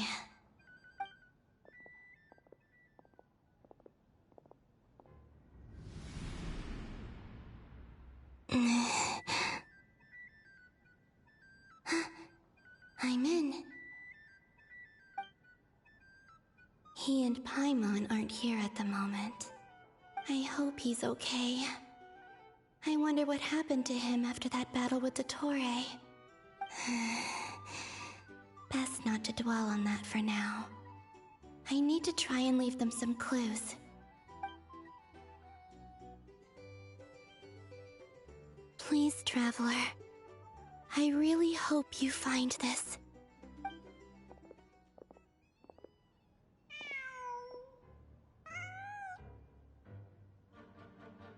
Huh. Just a cat. Nothing else here strikes me as noteworthy. Didn't you stay here for a couple of nights once? Before Rerir showed himself, yes. It's also where the Traveler and I first met. Did you notice anything unusual during your stay? I remember thinking how much noisier the flagship is at night compared to the graveyard. Other than that, no. The Traveler and Paimon were most congenial neighbors. This is where they've been staying, yes? Over here? That's right. I wouldn't usually condone breaking and entering, but we can make it up to them later. Focus now. I have to write a message on the wall using Kuvaki, just like I said on Moon Prayer Night. Simply open your windows on nights when the moon shines bright, and the moonlight will naturally flow towards the words I have written. Here goes. I'll need to carefully control my strength.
Hmm? There's a noise outside the door. Is he back?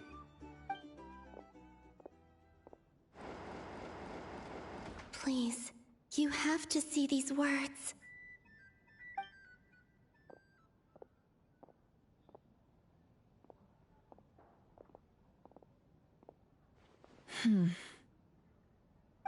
Well, do you sense anything? Unfortunately, no. And this place was our last chance. Not necessarily. We've only looked in Nasha Town so far. Miss Columbina said she would leave messages at her friends' dwellings. It's still worth checking where Miss Lauma lives and where I live. Let's try and make some time to look into those then. Wait. What are you waiting for? Oh, Paimon might have overeaten slightly. What's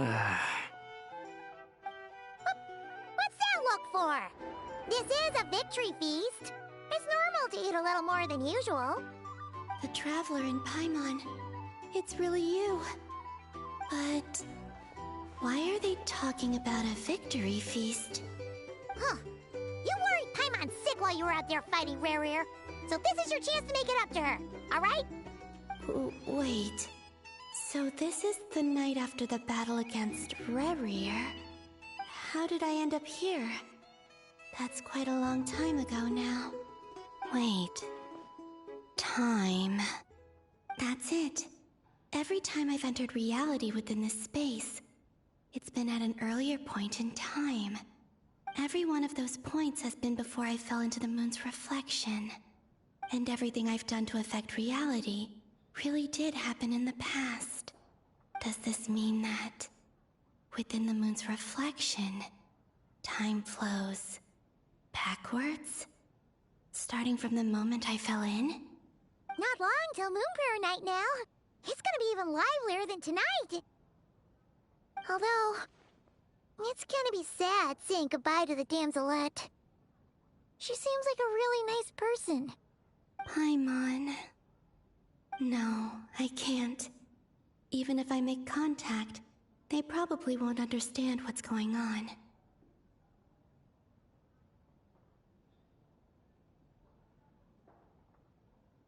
And in any case, I'll likely get pulled away again if I do.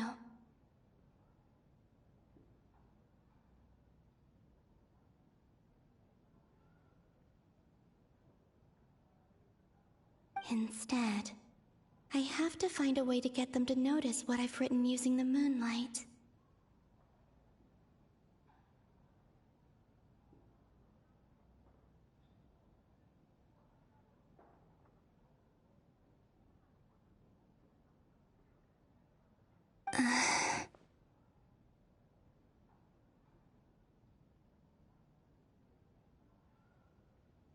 Wait. Even I hadn't thought of doing that before Moon Prayer Night. They'd never conceive of that possibility.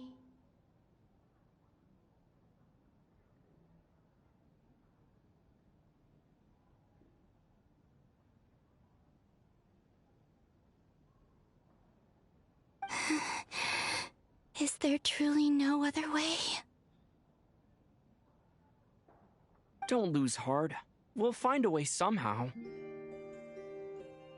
Huh?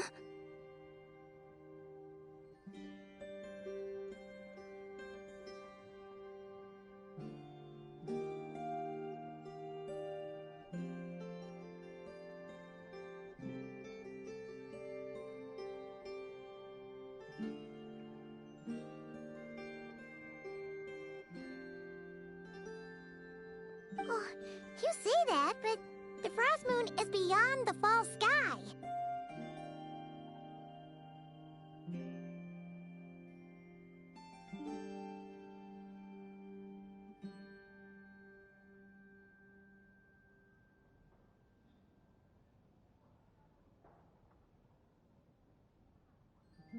If we wanted to go visit her, how would we make it through to the other side?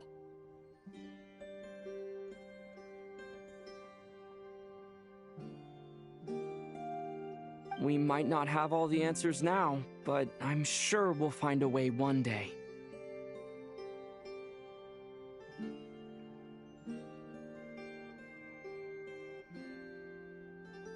Huh. Guess someone's gotta be the optimist. The present. The future. That's right. There are still things I can do. What's your plan? Huh. Flint's, when you were staying next door, did you ever open the window?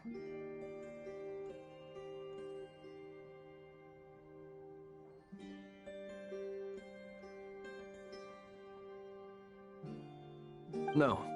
The rooms here are dark and damp, and there's such a buildup of dust on the windows that the moonlight can't even get in. I didn't think it was worth the trouble. The moonlight. I think I see where you're going. One moment. I'll see if the owner is available. Don't bother. Time is of the essence.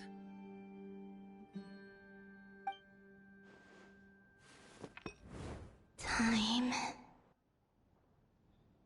Even if no one sees what I've written at this moment, maybe someone will remember what I said after Moon Prayer Night.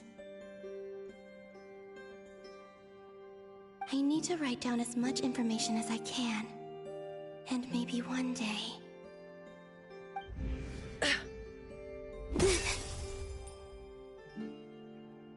Huh? What's up with you?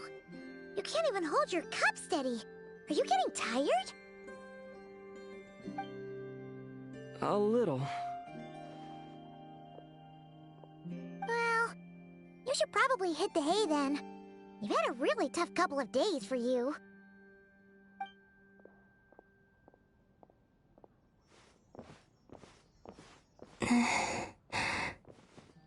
You truly have.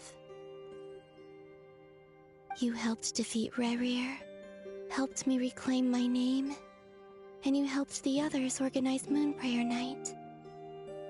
Wherever you are right now, I'm sure you're still fighting against the injustices of fate.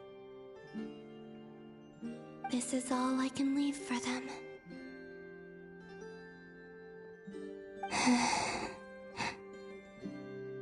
How I wish I could stay here. But it's time for me to go. I hope to see you again in the next time. And if the opportunity presents itself. I will surely return to your side.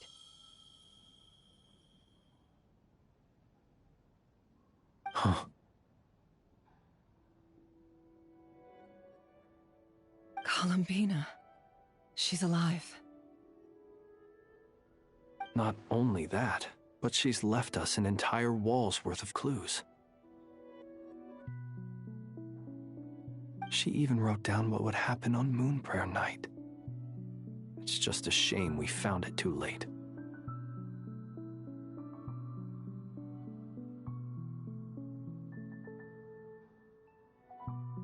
I am here.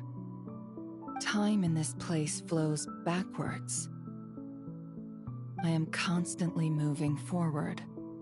It sounds like she's found a way to influence the past using Kuvaki. But her future is our past.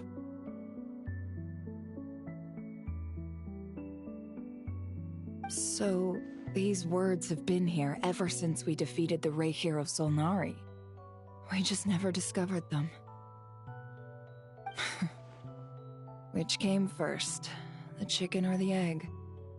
Do you ever mull over questions like that? Only when I'm in a good mood and at leisure. Well, I never do. Everything that has happened already belongs to the realm of fact. As a business person, and especially an intel broker, what I do is extrapolate from those facts to try and read the future. An admirable philosophy. It's a means of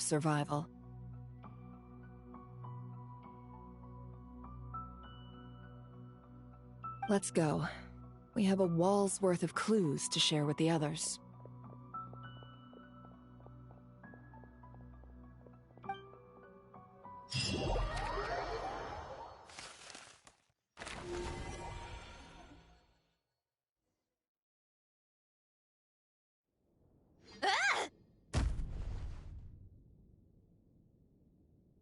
It appears that the doctor's energy signature has changed to something similar to Kuvaki, but not like the Kuvaki we're used to.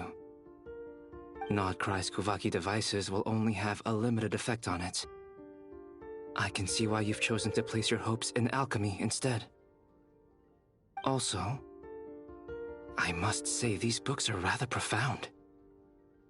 My subordinates just shipped them in from Fontaine. Some of them are from the Narcissenkreuz Ordo. Some are incident reports from Petrichor, and then there's a few test reports for these junk machines.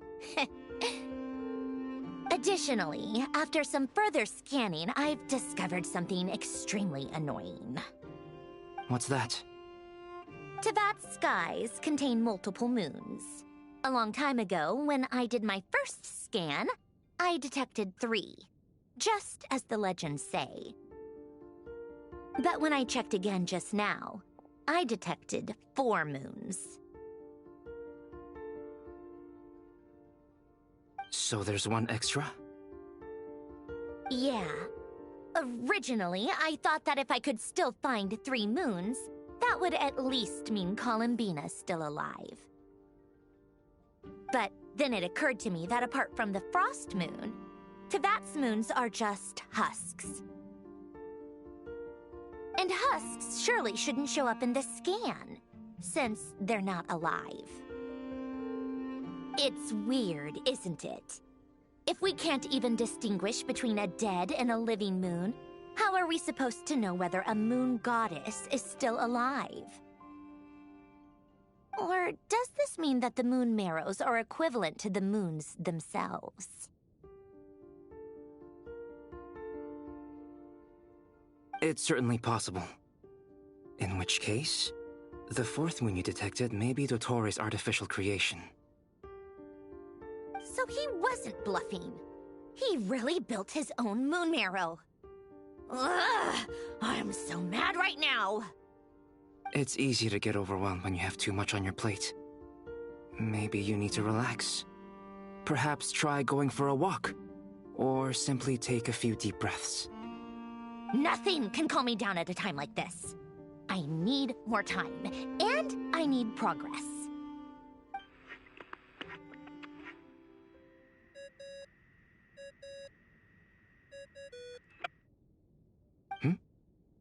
It's Mr. Flynn's.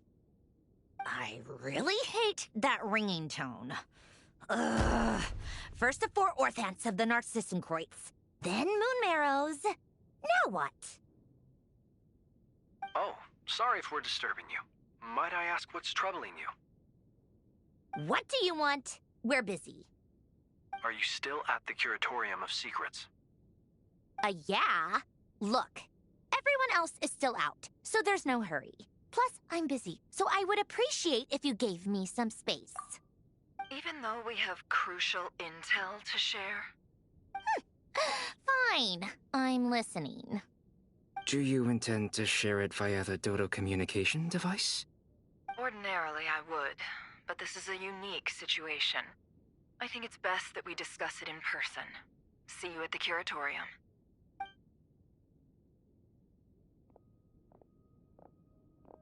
All right then. So, what's the situation? The rest of the team is still out working on their missions and evacuations, but we've decided to fill you in on the most crucial information first. Sandrone, you were right. Columbina is most likely still alive.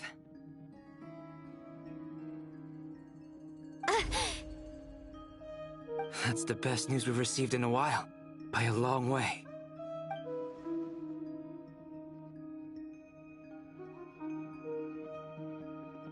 Random locations. Appearing in reverse order? Are you serious? So not dying isn't enough for the moon goddess, huh? She has to show off too? Anyway, does this mean we can deduce her condition from the moon marrows? Miss Androne, there's nothing wrong with simply admitting that you're happy to hear the good news. I'm not. And she's the least of our problems. We're facing a huge crisis. If she can't control the flow of time in there, she's just gonna keep moving backwards. Different points in time won't intersect, and she'll never find a way out. Let's say life begins with a drop of water. When did time begin? The moment this planet came into being? No, that's not right. Her final destination would be the moment at which the space she is in was created. But it doesn't seem like we can influence that space from the outside world. So how can we help her? Also, if she's alive, Rarier and Thelindis might be too. But as far as we know, neither of them have come back out. That space may not have an exit at all. I'm afraid I must concur with Miss Nefer in this. Can't exactly argue with that. Let's leave it there for now. I've taken notes on everything you said. Will it help with your research? I doubt it's gonna help with breaking Dotori's energy fields. But who knows when it might come in handy. Better to have it all written down than try to remember everything when I need it. All right, I need to get back to my research. Mr. Albedo has made a lot of suggestions that will require my undivided attention. Sure, I'll stay here. I have things to work on.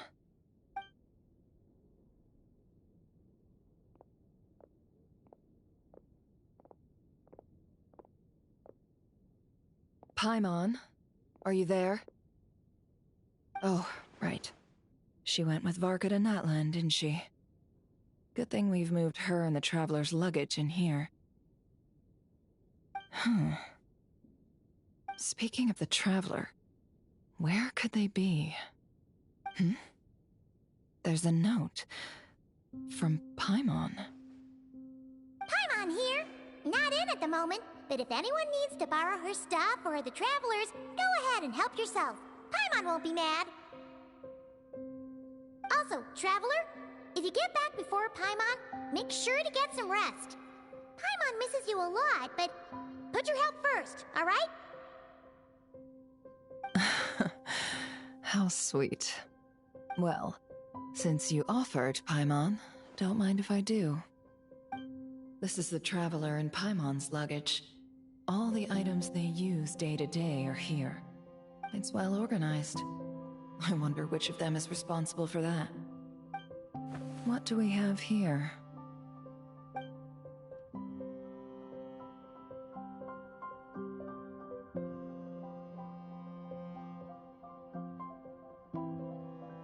The camera captured a special moment that can only occur between people who are close to one another. You can really sense how the photographer feels about their subject. I wonder why this picture was placed outside. Is it because Paimon recently looked at it?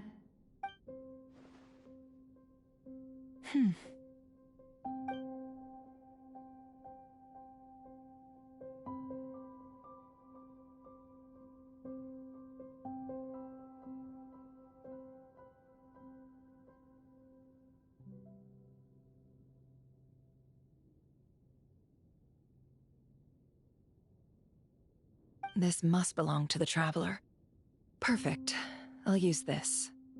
Hang in there. We'll find you.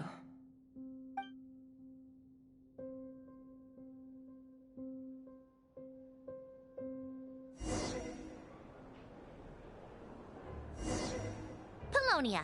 Search keyword world formula and bring me all relevant books.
Let's see.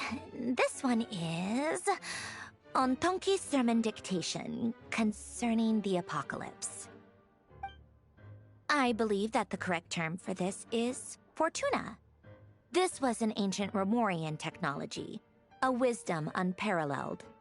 I never imagined that Romorian ideas would be so similar to the diagram I have named, the World Formula. This is strong evidence that human civilization should gradually shed possibilities as it continues to explore and evolve. The end of humankind may well be upon us right now. The sparks of civilization shall run out, unless we consider introducing variables from outside the system. Variables. Surely that can only mean one thing. Descenders? Dottore likely captured the Traveler because of his descender status. But the Three Moons' authority comes from the world itself. Why would Dottore need anything beyond that? Where does this variable factor in? The world formula calculates the fate of an entire world. Introducing a variable would therefore give us...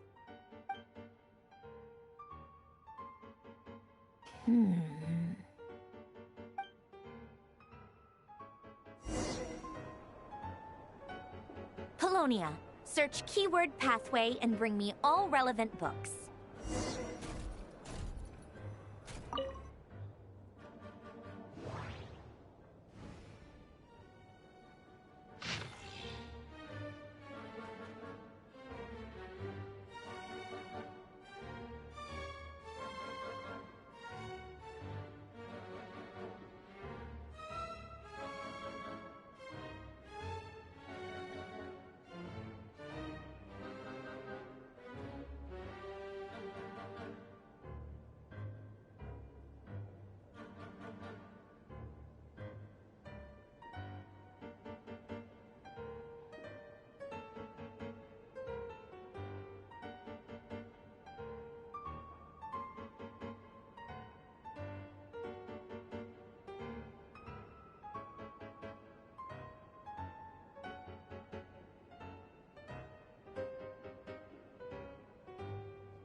Otonki Sermon Dictation.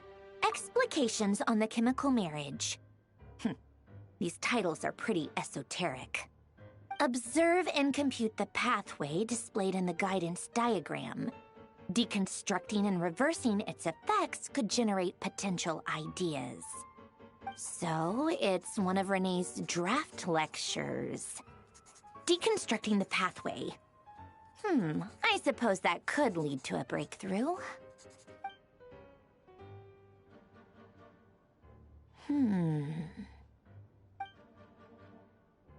Ugh, this is so long. This guy sure loves showing off his knowledge.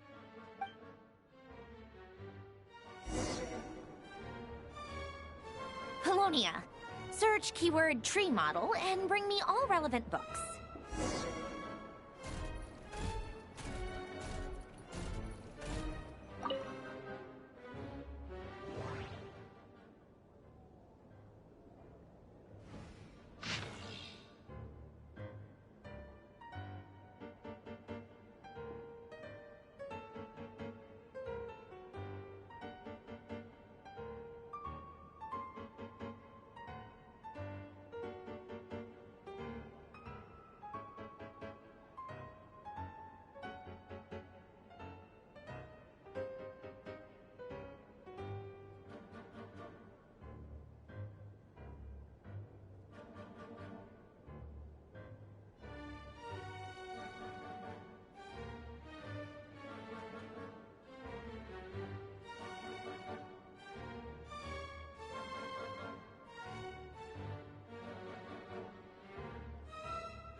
Most of the experimental devices proposed by the Lilia Crucis Ordo are built based on the simple and basic logical structure of a tree model.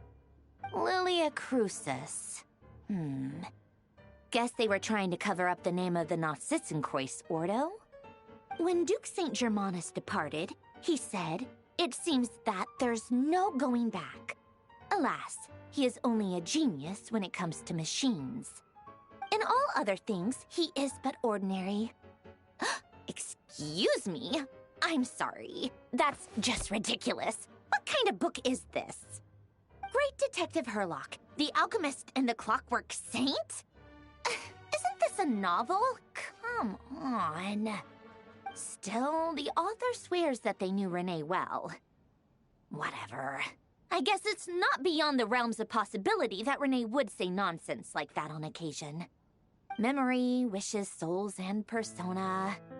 Frankly, this sounds more like occultism, but if Albedo vouches for it, I suppose there must be some alchemical basis to these techniques.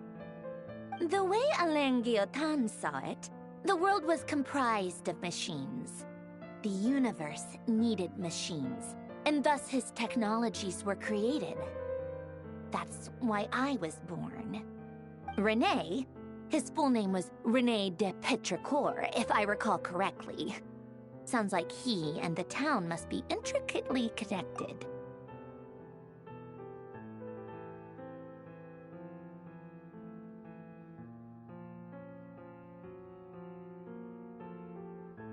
That place was also the source of most of our information regarding Remurian civilization. Seems like some of his projects were based on their technology. The cutting of souls and storing them in vessels. These seemingly unrelated techniques underpinned René's research, assuming that the 4 orthants correspond to alchemical categories. The chemical marriage model? Alain would have scoffed at that. He never would have let those theories or parameters anywhere near his mathematical formulas.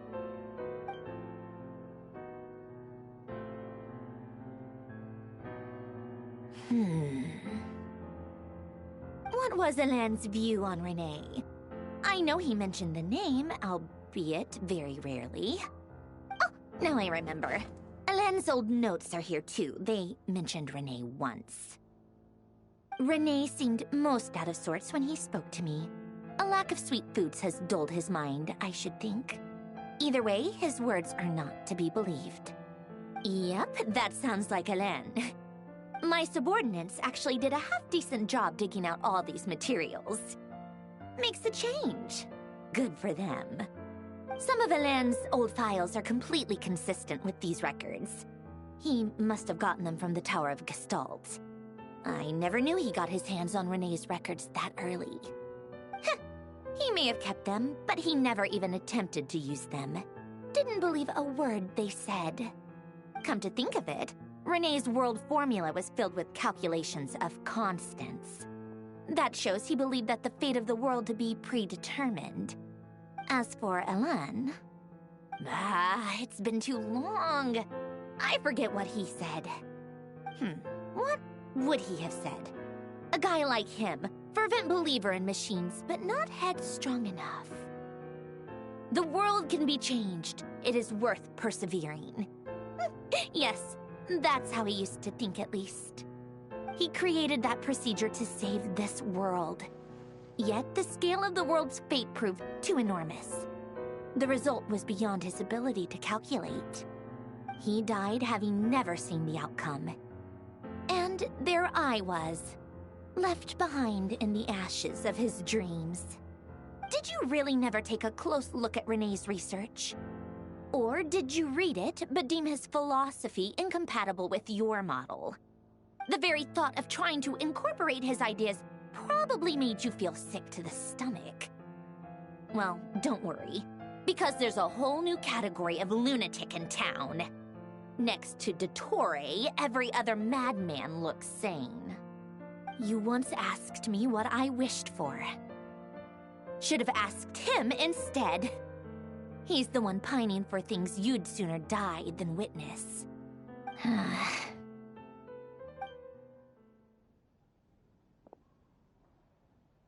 Even the tiniest variable can make big waves in the present. Now then, allow me to put these incompatible fragments together in your stead.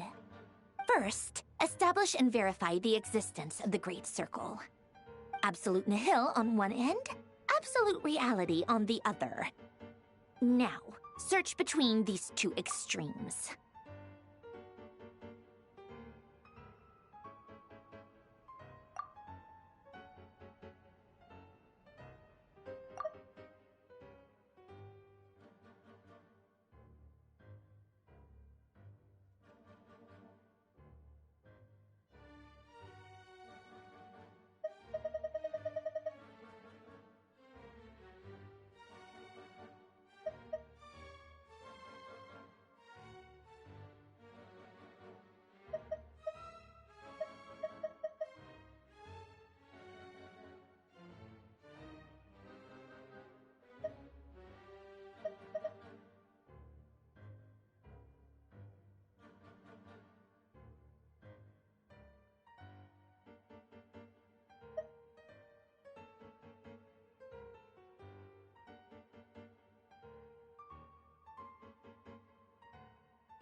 Then, the construction criteria.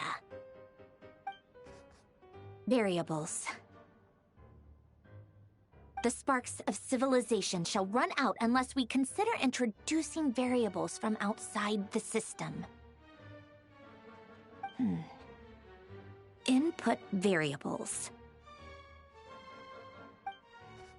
Traverse the world, space-time, and civilization. Then extract the essential nodes from the records to determine which variables they point to. The primordial power that differentiated itself from the void. The power of light. Yes, light. Records. Hyperborea. This is horrendously complicated. After all that, I'm still missing a few variables. I need to think this through again. How do you think it looks, Polonia? Like the frenzied scrawlings of a madwoman? Fine, keep it to yourself. It's not like you can talk anyway. I'll assume you gave it a passing grade. I jest. But true madness does often start with trying to save the world. What would Arlecchino and Columbina think if they saw this incomprehensible hen scratch? So would Rosaline. She's been dead for a while now. When I close my eyes and think back, I can still see her face. And that enormous dress she used to wear. Such a bizarre choice. What possessed her? Oh, and the clack-clack of those heels used to drive me insane. No one's asking me, obviously, but I hope you all know that I never wanted to save the world. I'm not crazy. I don't have delusional ambitions, and that's a clinical fact. The world needs a solution, but I don't need the world's validation. It's the world begging me for answers, not the other way around.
Oh, cookies to go with the tea. Let's see. They must be from that person who brought those documents. I see they're from Hotel de Boer. Something's written on the box. We are proud to present this homage to the Fortress of Meropede's fun-filled mill collection system. Fortune cookies. Have a lucky start to your day. Sounds like a dumb gimmick to me. Be early to bed and early to rise. Get plenty of sun and drink plenty of water. Then things will surely go well for you. What? Are you kidding me? Somehow I doubt that an early night and a glass of water is magically gonna save a world on the brink of existential peril.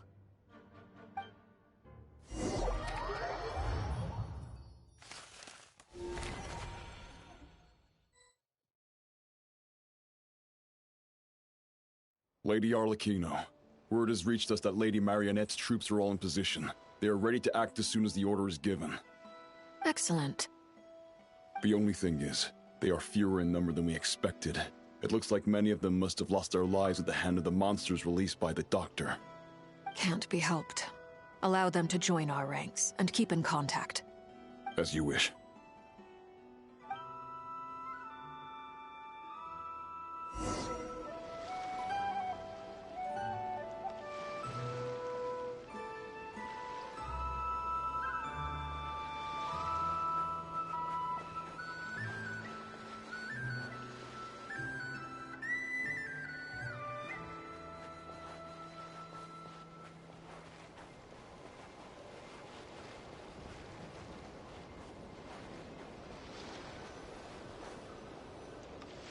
It's been a while, Arlecchino. You look well. Did Dottore really have to build his lab right on the sole path between Snezhnaya and Nodcry? Had to go on a huge detour to stay out of its line of sight. Sounds like an arduous journey. I assume you've brought word from Her Majesty? Of course, all part of the job. Firstly, the Tsaritsa has authorized Fatui Internal Affairs to review Dottore's case. They will reach a formal verdict on whether he has turned traitor and whether he poses a threat to Snezhnaya. While they're working on that, I've been ordered to come and receive the refugees from Nodcry. They are nearby. My team will escort you to them shortly. Great. Aside from that, Her Majesty has a message for you and Sandrone personally. Huh? Where is Sandrone? She stayed behind to work since I was making the trip anyway. It seemed sensible to have one person on standby at base while the other came out to meet you. All right, guess that's just how she rolls. In that case, tell her that the Tsaritsa's decree this time is pretty awesome sounding. I think she'll like this one. Still, I wonder what... Wait, what's that? Did one of our troops turn into a monster? Take him out.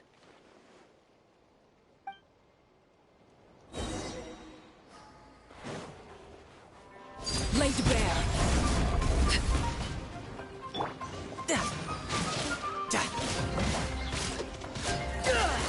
Shouldn't let your guard down.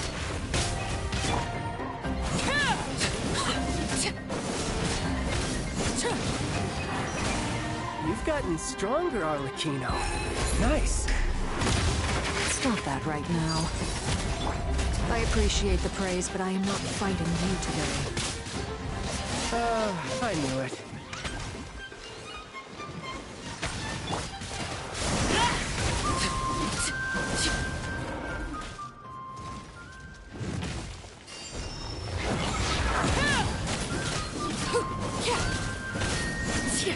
Laid bare. I can't believe it. He was a living, breathing human one moment, and the next... Another fine piece of work by our dear colleague, I'm afraid. What in the world has been going on in Nodcry? A lot.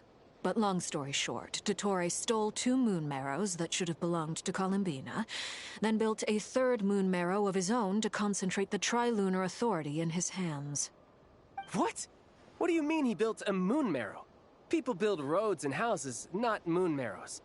What's his next DIY project? He's gonna build a god? You could stand to be less surprised. We are harbingers. The work we are engaged in makes the creation of gods seem mundane by comparison. I tell everyone who asks that you once crossed swords with Rex Lapis while serving as a key supporter for Rosaline's plan. But right now, you're acting like a common adventurer. Thanks for speaking up for me. Those two really took me for a ride back then. Then again, surely no common adventurer would manage to get tangled up with them the way I did. That's gotta count in my favor, right? It almost sounds like you wish to repeat the experience. I might have to lower my opinion of you. No. I'll stop talking. Please, go on. Dottore is currently still experimenting with his newfound power in ways that continue to corrode the outside world. As for the human mutation, I believe this is simply a consequence of his experiments, and not a strategic move. That radiant beast was once a subordinate of Sandrone's. I suspect he was only allowed to live so that he could become an experimental subject. Also, those of us who fought Dottore have been afflicted with a curse. As such, I cannot leave Nodcry. This is so much worse than I thought. No wonder Her Majesty's decree is so extreme. While these exceptional circumstances persist, the Harbingers are hereby authorized to use unilateral executive powers. Should Dottore pose a threat, Arlecchino and Sandrone are permitted to eliminate him. My thanks to Her Majesty. I will pass these good tidings on to Sandrone. Her Majesty has also declared that she will refrain from launching an attack on the now evacuated Nodcry due to the presence of unretrieved research material. A wise decision. By the way, how's my old partner doing? I'm assuming they're with you? Partner? You mean the Traveler? I'm afraid I have bad news. He was captured after our failed assault in Dottore's lab. His whereabouts are currently unknown. What? Why? Since when does Dottore have a bone to pick with him? That is indeed the question. I'm not sure he does. He must have some other goal in mind. This won't do. I have to rescue him. You can't. We have no idea where the Traveler is. What am I supposed to do then? Stand here twiddling my thumbs? Sandrone is working on it. The best thing you can do right now is complete your mission. Fine. I guess I'll leave this to you then. One last thing. Tell the Rooster to get the message out to the gods and citizens of every nation in Teyvat. Beware. An uncontrollable pollution is spreading forth from Nodcry. The source of that pollution is a madman drunk on the success of his experiments. The Fatui and our allies will endeavor to contain the threat. However, if Nodcry falls, things are likely to escalate. Considering Dottore is one of our own, all Fatui stationed in Nodcry consider it our duty to stay and fight him to the bitter end. Whatever the cost. Hey, don't be too pessimistic. If it comes to it, I'm sure Her Majesty won't stand by and do nothing. I hope you're right.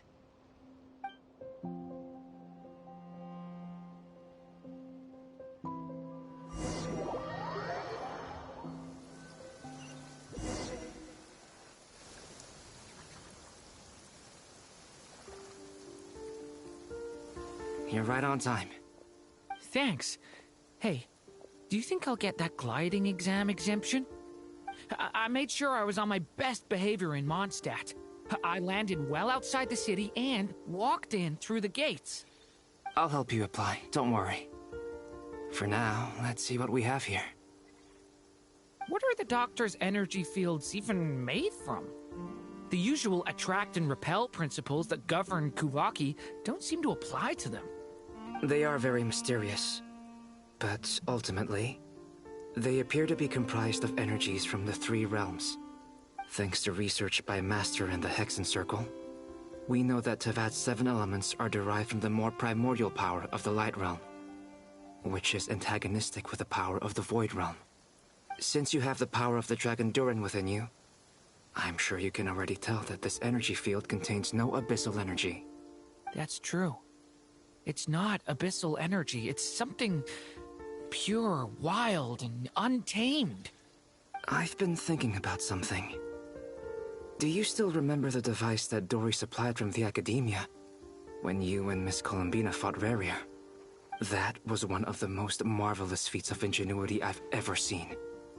The design, the craftsmanship, the material selection. I couldn't fault any of it.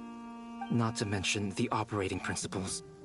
Surely the most ingenious feature of all. Dory didn't go into detail on how it functions, but I have a working theory. The clue was that Miss Columbina was somehow able to use the pyro energy that you provided, despite the fact that, as a moon goddess, she should only be able to use light realm energy in principle.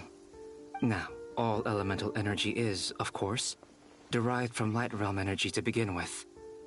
Hence, I suspect that the device works by restoring elemental energy to its original state. This presumes a theoretical model of the 7 elements akin to that of light refracted through a prism. Perhaps it is no mere analogy. Maybe there is indeed a prism in this model. I almost wonder if the idea for the device was conceived based on direct observations of said prism. It would explain how such an ironclad design concept was achieved. It is at once a masterwork of engineering and a groundbreaking application of the Academia's latest elemental theories. I suspect only Lesser Lord Kusanali herself could have devised such an ambitious technology. But back to the energy field before us. If this is pure light realm energy, its relation to elemental energy is one of integration versus division. Or you could say that the former contains the latter. Could this mean that elemental energy can dilute the power of the light realm? Should we give it a try? We should.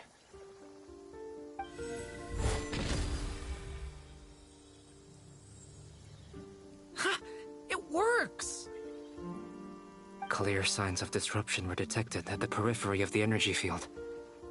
This indicates that elemental energy can disturb or even negate the field. Now you try. All right, here goes. It's working! Switch to abyssal energy and attack again. No surprises there. Abyssal power drains the energy field to a significantly greater extent. I now feel confident in asserting that the energy field is indeed pure light realm energy, and that elemental energy can dilute it. But the energy field is huge! How much elemental energy will it take to neutralize it? We don't have to neutralize it completely. We can try other approaches. That's all for theory. Would you like to continue watching? So you knew I was here. Huh? When did you get here? A while ago. But Albedo sounded like he was working on his thesis defense back there. Back in Sumeru. You can end a person's whole career by interrupting them mid-speech. Very thoughtful of you. I'm truly touched. Could I ask you to lend me a hand? With what? A little test. Try using Anima to unleash a concentrated assault with circular blades, with the goal of breaking through at a singular point.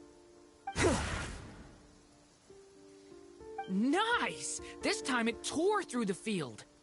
Tremendous. This is a major breakthrough. Should we go through? We probably shouldn't risk having mutually antagonistic energies in such close proximity. Durin, you stay here and watch the entrance.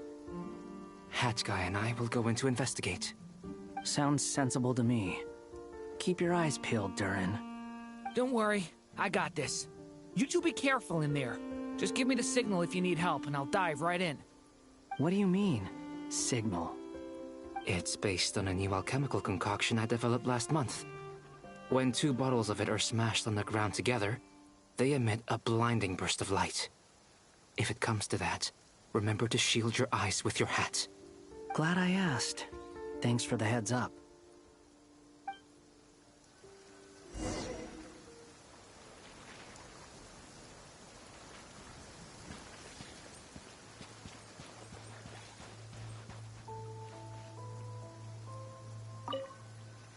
Like I thought.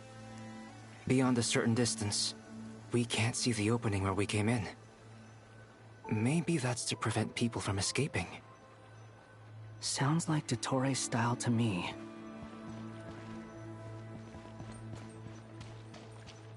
Not much has changed.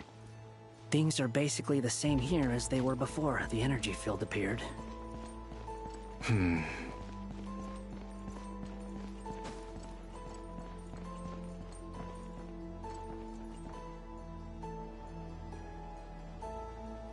They have no heartbeats and they're not breathing.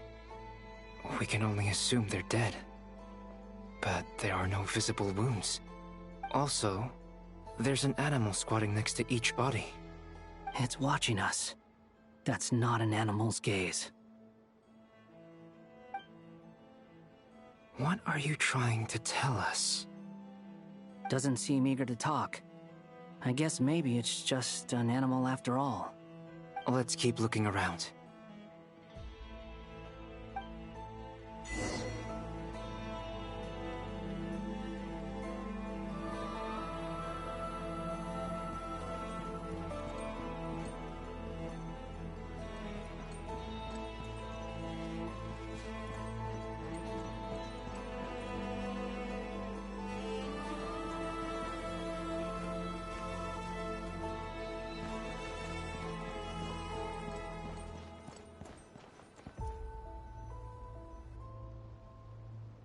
Same situation everywhere. Not a living soul in sight. Just countless bodies with animals standing watch over them. Well, I think we can safely rule out the possibility that they're all pets. Is skirting around the topic your way of showing consideration for other people's feelings? Just being cautious. I don't doubt that you can handle the truth.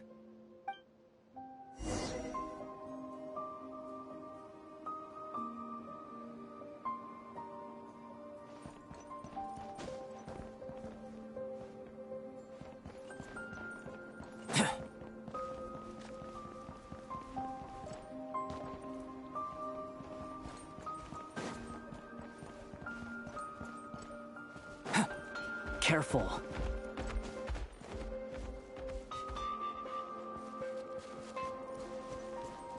Please, help us. Please. Over there, I hear a voice.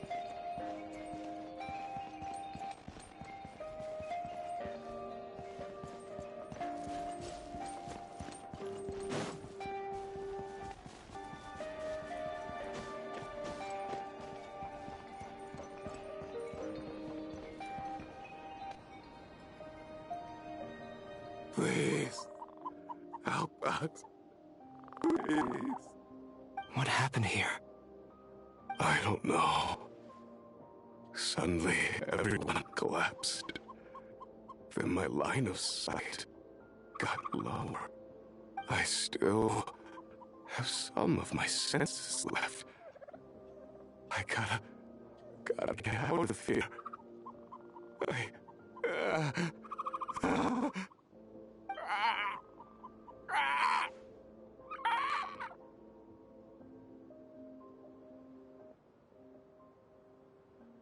It looks like there's a huge experiment going on inside this energy field.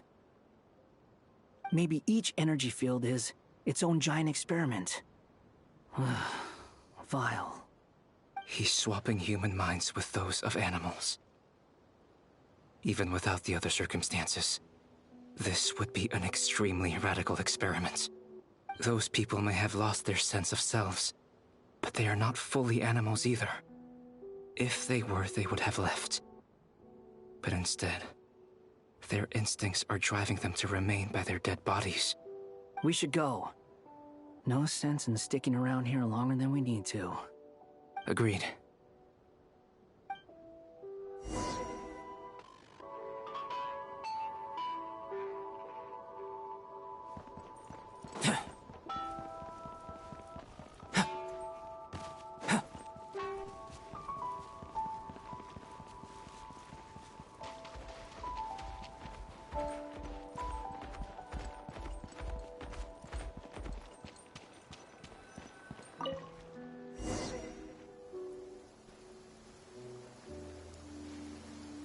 You're back! Everything okay?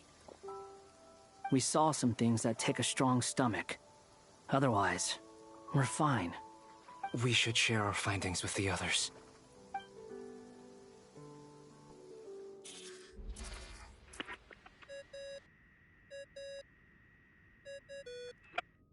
Yes? Who is it? Miss Nefer, it's me, Albedo. We found a way to break through the energy fields. With enough control, it's possible to tear them open using elemental energy. Also, we managed to take a look inside. Dottore is carrying out his cruel experiments on an immense scale. Any residents who have failed to evacuate in time will likely meet a grisly end. Sounds like he's living down to our expectations. Might I ask how things are proceeding on your end? I'm just about to get started. I'll be in touch once I have a result. Understood. Stay safe. I will.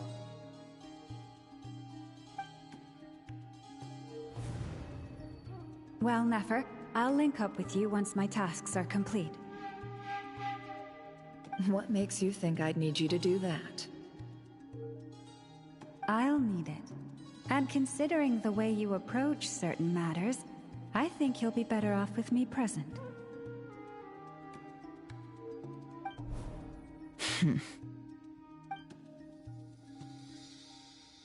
Let's begin. Entering simulation mode. A vast wasteland. Is this the Traveler's inner world? I was expecting something more vibrant, to be honest.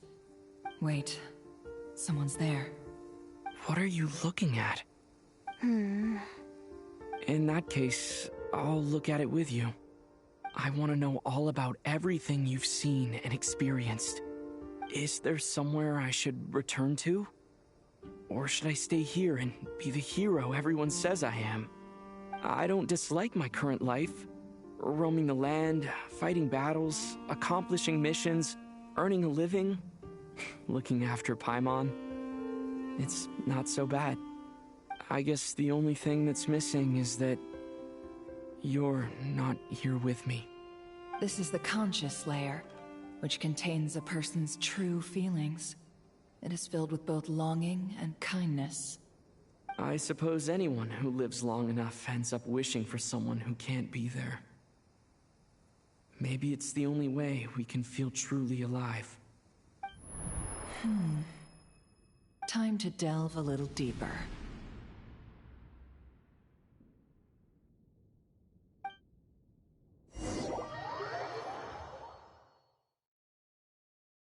Nasha Town is hardly the optimal choice for a place to live, but it has character and a reasonable population density.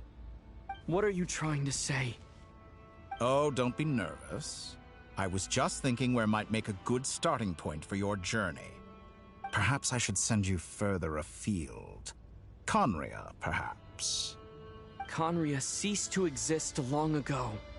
Once again, you fail to understand the possibilities that the Tri-Lune creates. Anything that has existed in the past, I can now recreate. You simply do not wish to see that happen. That might be because you miss your sibling and fear getting answers that you are not ready to learn.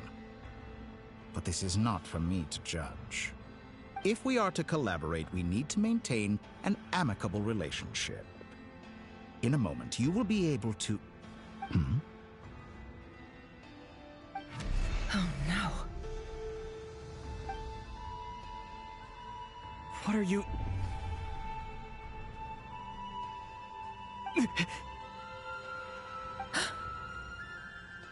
What are you gonna do? Don't move. Something unwanted has crept into... Oh? Gone as quickly as it came.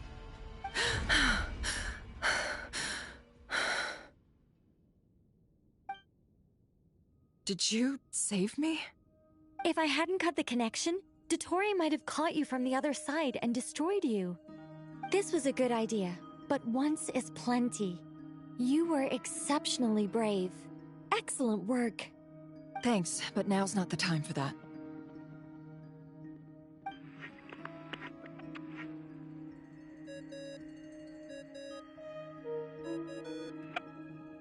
Albedo speaking. I think I know where he is. What is this endless darkness? I can't see anything, even though my eyes are wide open. But why? What happened? Ah, sorry about that. I take it you didn't notice. Just now, a friend of yours took a little peek into your mind. Could it be Nefer? How did she do it? Did she use something as a medium to connect to me? Do you think she's aware of your current circumstances?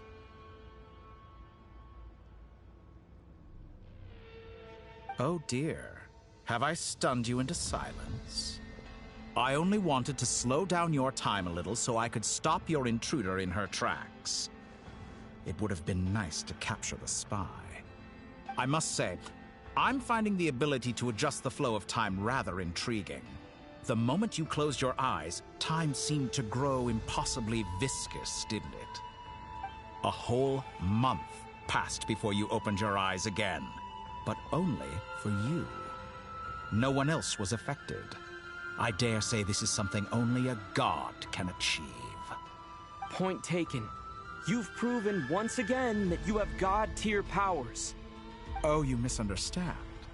This wasn't about proving a point. I was testing things out.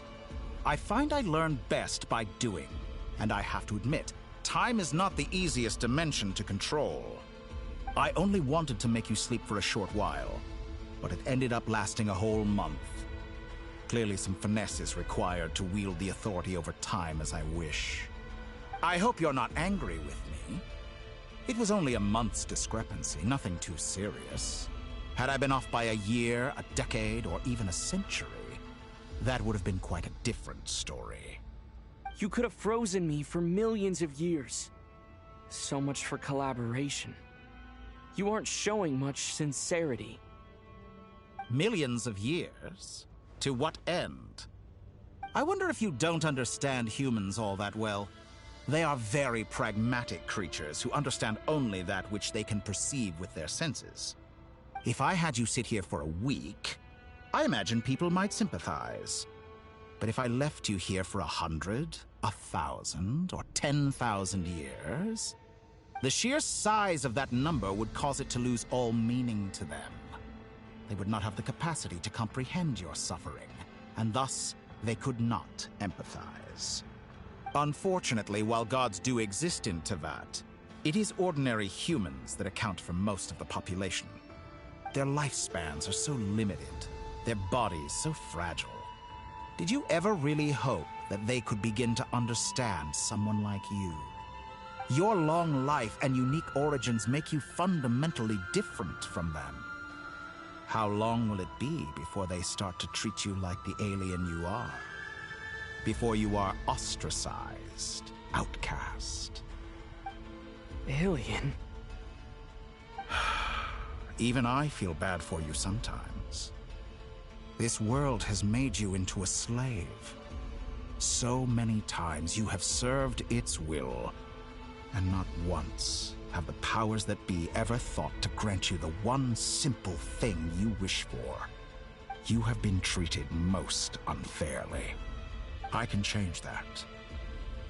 I will grant you special privileges and give you back the status you rightly deserve as a descender.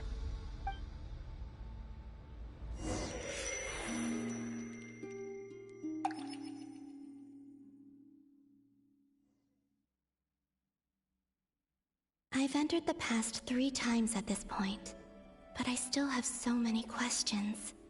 For instance, beyond each point being further back in time than the last, what determines the specific locations at which I can make entry? So far, the common thread linking all 3 scenarios is that the Traveler has been present. But it's more than that. I know I sensed something familiar around him. What was it? I'll keep this question in mind as I carry on.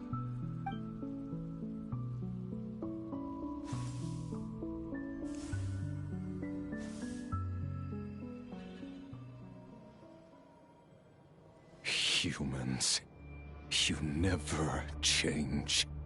Always trying to use powers you neither comprehend nor control. This looks like Star Sand Shoal. Was this before Rerir regained his physical form?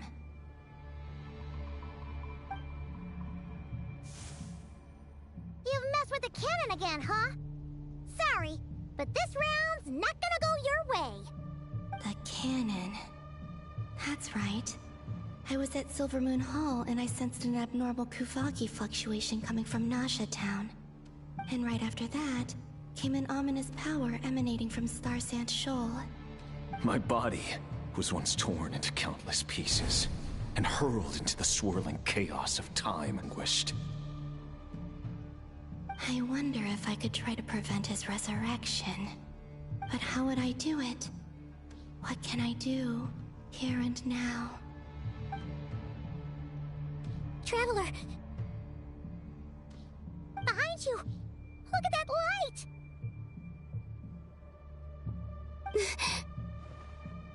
No, I won't make it in time. He's using the Kuvaki shield, like I taught him. Is he going to use it to block the cannon's beam? He's strong. I'm sure he can manage. But the force released when the beam impacts the shield might lead to collateral damage.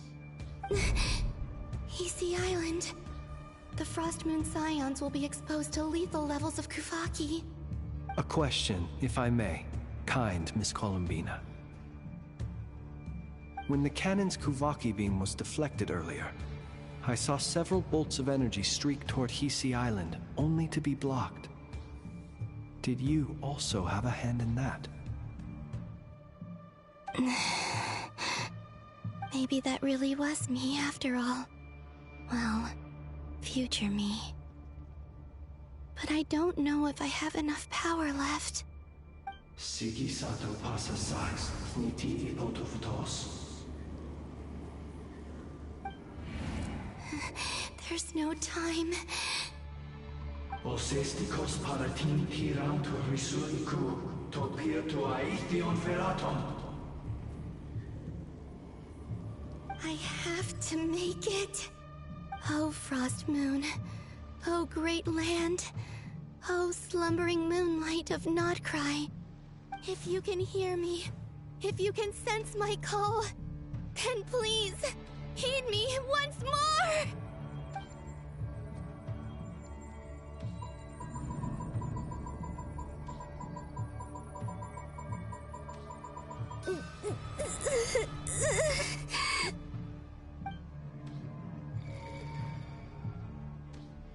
Did it work?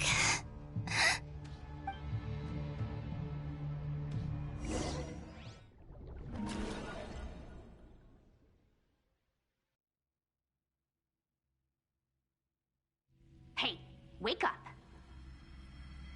Hey, did you hear me?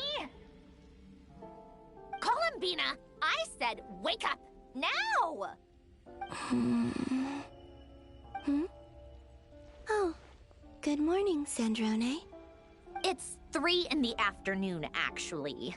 And could you kindly not use my quarters as your personal nap room next time? But I feel so safe here. And your coffee, right? It's so bitter, but it smells lovely. It's like you were raised by wolves in a forest or something. What did you drink growing up? Grass tea? The Frost Moon Scions certainly led a more frugal existence than the Fatui. Then I'll bet you've never eaten one of these before. It smells delicious.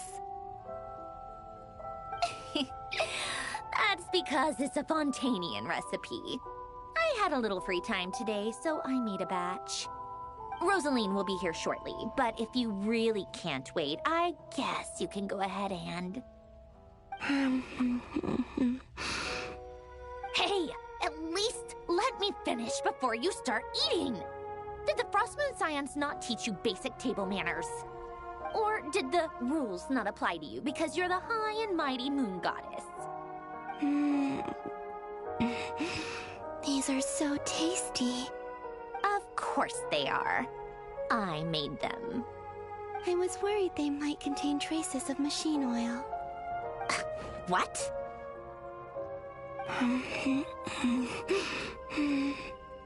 You know, there's something I've always wanted to ask you. Why did you leave your old home and join the Fatui? I mean, I'm sure their food was awful. But there's gotta be more to it than that. Well, life there didn't go quite how I imagined. What were you expecting? You're a god. Your followers are gonna make some demands of you, right? Surely you can just answer a few prayers here and there in return for the free food and drink. How bad can it be? Well, would you help other people just for free food and drink? The doctor told me that you were created by a great mechanic, Lord something Fisher. The Lord Artificer. Ugh, some people can't keep their mouths shut. Oh, Lord Artificer. And didn't he have something to do with the, narcissist? Narcissenkreuz Ordo. Yes, that was it. Narcissenkreuz Ordo. So, would you try to fulfill their wishes? You must be joking. I wouldn't go even if they paid me. I don't even know them. Exactly. Well, I felt the same way. I did not know the people who made demands of me. What do you know? We're on the same page for once. In his later years, Alan did ask me if there was anything I wanted to do. If I had any wishes of my own. Well, I don't. And I'm not in any mood to fulfill someone else's either. Who's Alain? He was the... You know what? Never mind. You're not gonna remember. Anyway, the point I'm trying to make is, neither of us is the self-sacrificing type. Let me ask you this. What sort of place would you like to live in, if you could choose? A place where people don't ask me for things I cannot give them. Where they don't worship me, or fear me, but just want to chat with me like a normal person. I'd also like the freedom to come and go as I please. And ideally, it would be somewhere with the smell of coffee and snacks. Not to burst your bubble, but no such place exists in the world. Now, take your snacks and scram.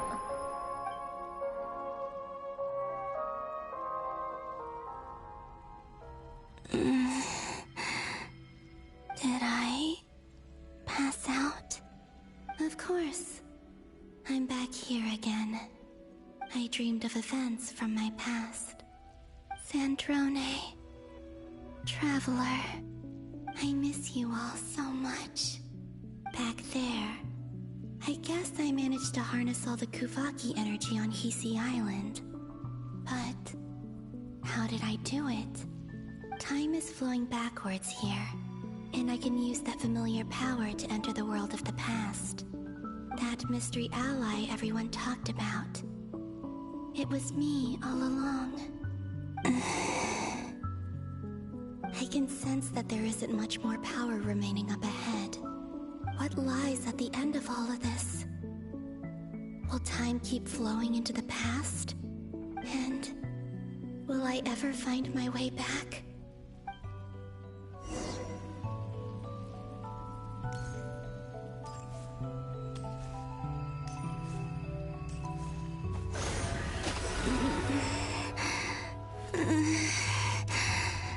It's getting harder and harder to use my power.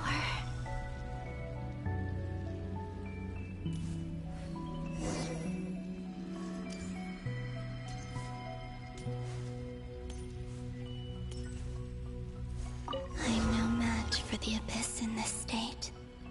I need to avoid the contaminated fragments.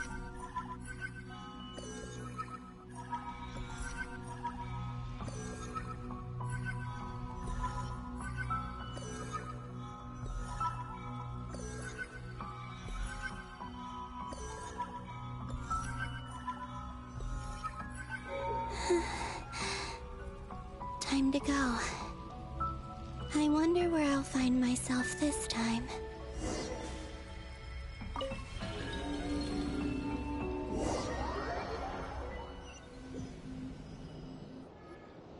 The Final Night Cemetery. This is where Flint's is based. Or not!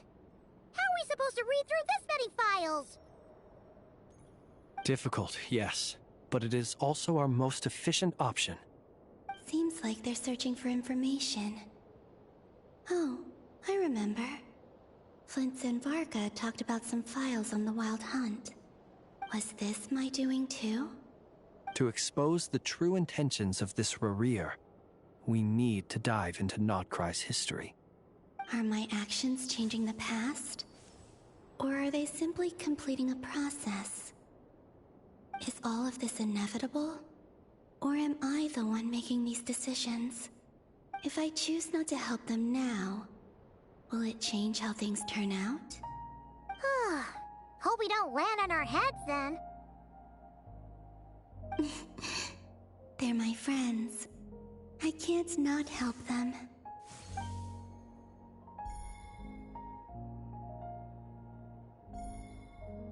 Ghost! And the other one was... here. Hey! Another file's moving!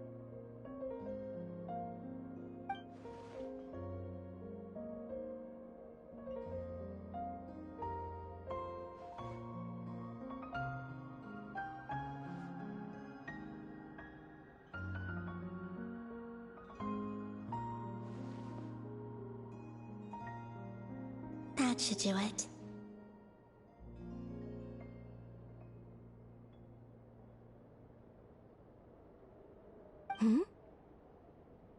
Luanatar?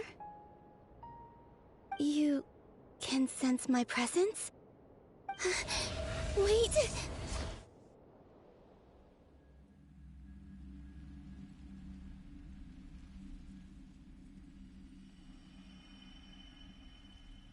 Luanatar. So she's that familiar presence I've been sensing all along. She's always been by the Traveler's side. That explains why the Traveler has been there each time I've entered the past. But why Luanatar? Is it because she has a connection to me as the Moon Goddess's familiar?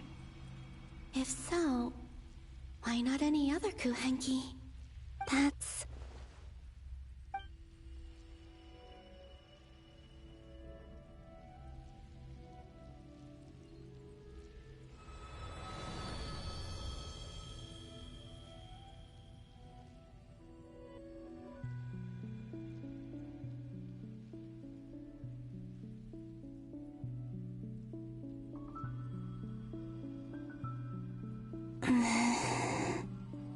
I cannot sense any power up ahead. Just a void, stretching out into infinity. This is likely my final chance to enter the past. It's now or never. I have to find a way back.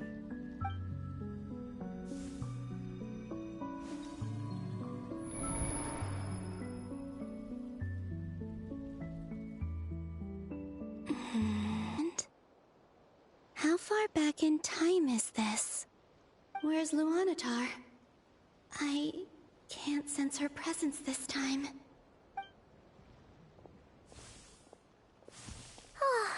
Seeing Enefa and Aino reunited like that sure was heartwarming. Traveler, Paimon. No, stay calm.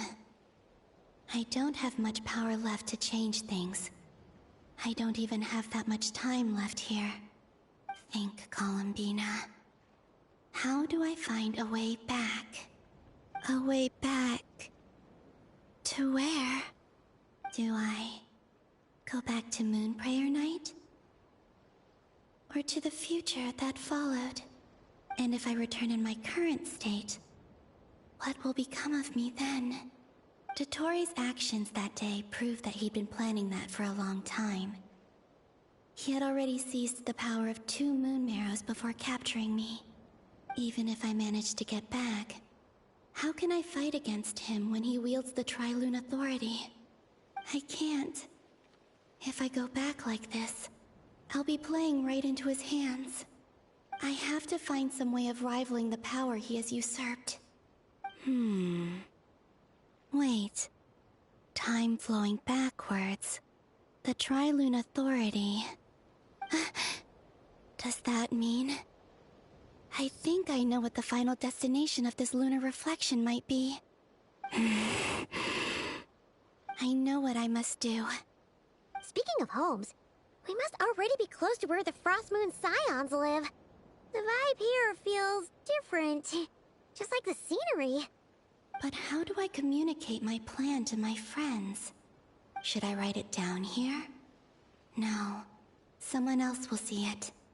I need something with a close connection to me. Something I can use as a medium to tell them what's happened to me in here.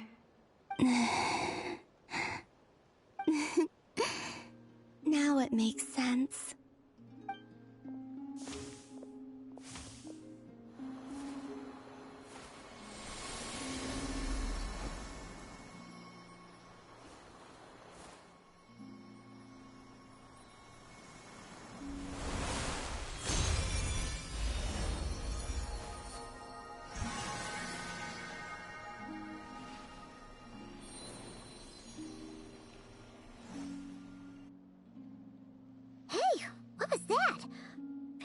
Some sort of breeze blew by, and then the petals suddenly turned into...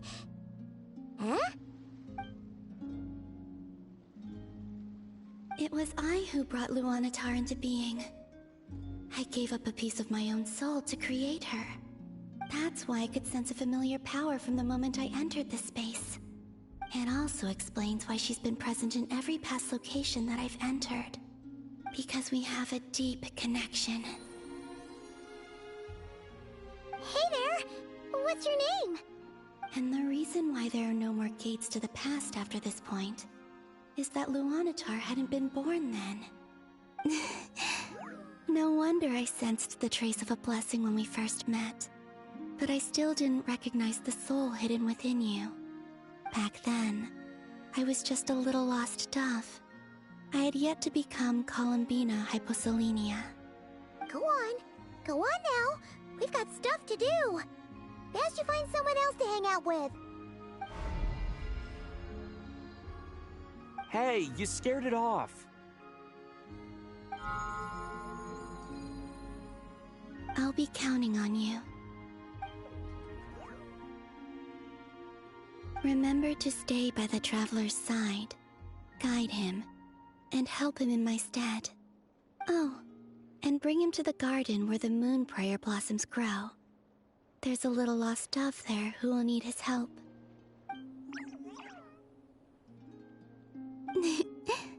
Go on.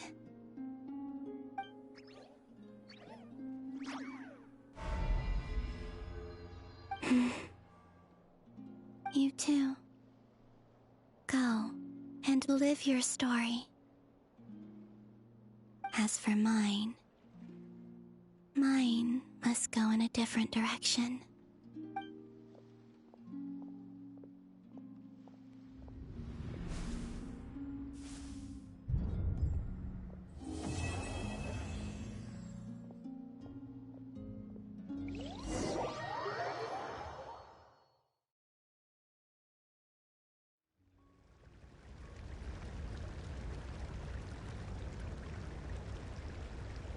How would you like to experience the thrill of never being held accountable for your actions? You could crush people like ants without consequence, or tear off their heads or limbs as you please. Believe me, such a life is but one small step away. What point is he trying to make? Freedom? But the freedom to kill? To do evil and get away with it? Why would you offer me that? The creation of a world is the ultimate scientific experiment. I have taken my research to the highest level, where I shall be not just a god, but also a servant to many sacred spirits. I shall heed the truth and perform holy deeds. A god's laboratory is the perfect playground. But it needs the right occupant to explore its full potential. Mortals are found everywhere one looks. Not so with Descenders. I'd prefer my first guest to be a distinguished individual such as yourself. And I know you could make the most of the opportunities it offers. So the condition for entering the new world is to take innocent lives. In the same dilemma that Rerir once faced. Could I really bring myself to kill others for my own benefit? Rerir did. And look where it got him. Have you made up your mind? I can't do it. Your playground is no place for me. You're putting your hopes in the wrong person. But we both know I'm not quite the hero you say I am either. I have my own reasons for the journey I'm on. And they aren't all selfless. You've grown a lot since we last met. But there are still things you are unwilling to compromise on. This will only hinder you. Why don't I lower my requirements a little as a gesture of goodwill? I'll give you a little time to learn to be a less noble soul. That'll make things much easier for you. I really doubt I could live that sort of life. And yet you already sound less defiant than a moment ago. The benefits appeal to you because you can read the signs of the times. Why don't we return to my research facility? Your last visit was so rushed. There is much that I have yet to show you.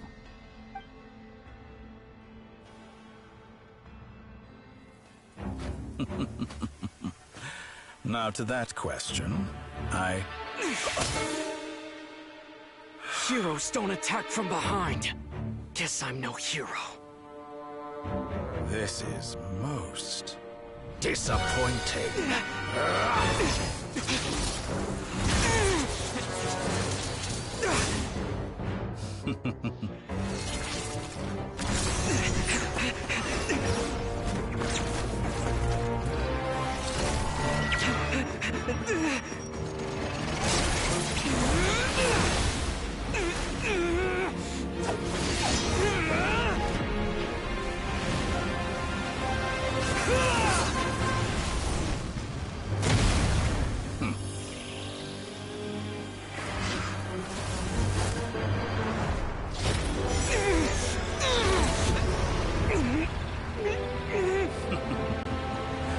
Now then.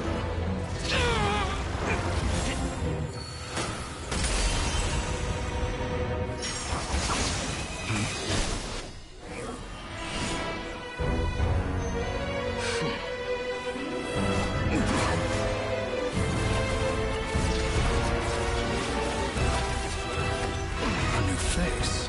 Interesting.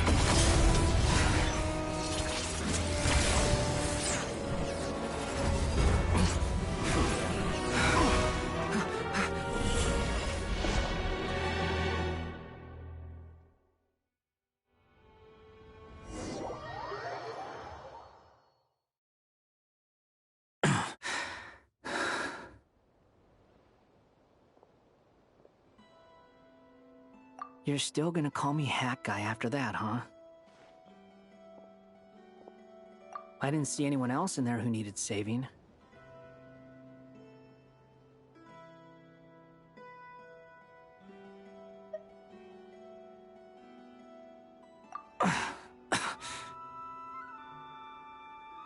It's nothing. I'll be fine. Why are you looking at me like that? Is it that shocking that I'd come to your rescue? I owed you a favor back in Sumeru. Now we're even. Distracting Dotori was tough, I won't lie. He's not gonna fall for the same trick twice. That was my one shot. I'd hoped to use it to take him out. Ugh. I never wanted to obliterate someone more than I do right now. Dotori doesn't recognize me, but his segments were originally made based on an analysis of my operational principles. I expect it's only a matter of time before he figures out what I am. So Dottore doesn't recognize Wanderer because he deleted himself from Irminsul. Did he really miss his only chance for revenge by saving me? Why the long face?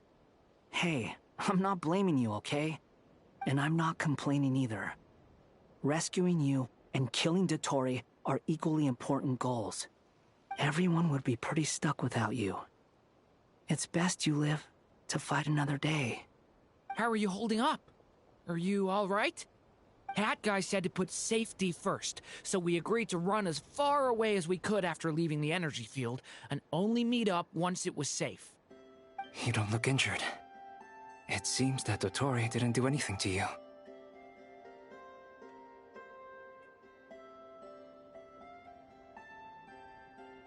All right. Rescue operation complete. Let's head back. There's a lot more work to be done before this is over.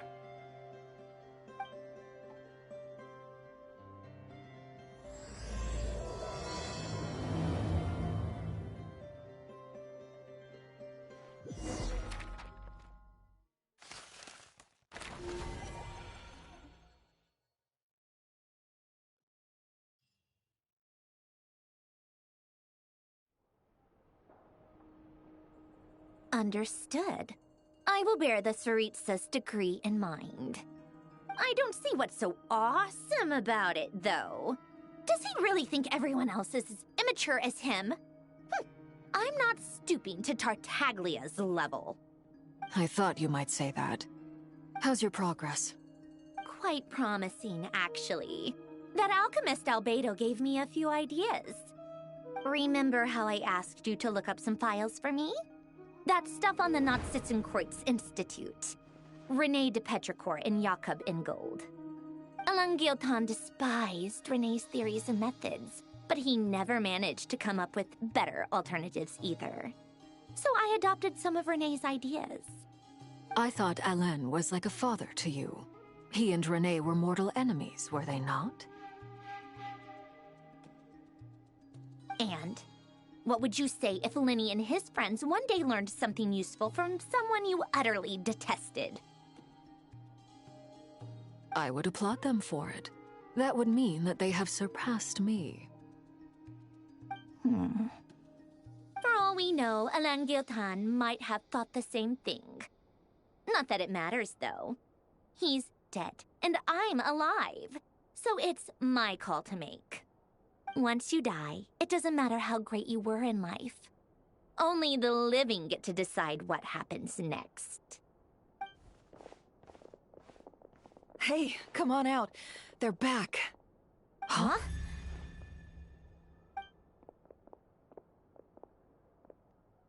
You're back? And your head's still screwed on? And you still have all your limbs? What does it look like? Way to keep your composure, madam. Excuse you. I am perfectly composed. Glad you're okay. Yes, it's a huge relief. Worry? Oh, yeah, right. You think we, the Fatui, were worried about you? We were worried sick. Hey! The Traveler and I were already friends. You are free to join this mission in whatever capacity you please. Much like your tea parties. It's a laugh a minute with you guys. I must say, I was quite surprised when Mr. Albedo told me he would need no additional aid. We discussed this on our way back as well. I am rarely so unequivocal, but in this case, we had full confidence in Hat Guy. He said he knew what he was doing. Albedo and I pretty much had to just wait outside on standby. Meanwhile, Hat Guy broke into the energy field and rescued the Traveler solo. You didn't have to mention that. Well, I'm thoroughly impressed. You are a force to be reckoned with, Hat Guy. Is he back? Is he really back? Traveler! It's really you!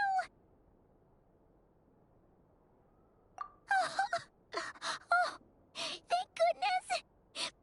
Paimon missed you so much! You can finally breathe easy, Paimon. It's great to have you back in one piece! Oh, Paimon's been having nightmares the whole time you were gone! Look at them. You know, once you reach my age, there's nothing better than watching a misty-eyed reunion between friends. It's nothing. Same goes when you get to my age, too. I bet Ino and Anefa would be tearing up as well if they were here. Varka, I'm not sure Anefa can cry. Oh, yeah, good point. Hey, your eyes are looking a little red and puffy. Come here, let's hug it out. What? Ew, no! No, thank you. You're not my dad, okay? Knock it off! Everyone, I'm sorry for all the trouble I caused you. But the silver lining is, I didn't come away from this ordeal empty-handed. While I was being held captive, I learned a lot about Dottoro's current capabilities, and what he plans to do with them. Allow me to explain.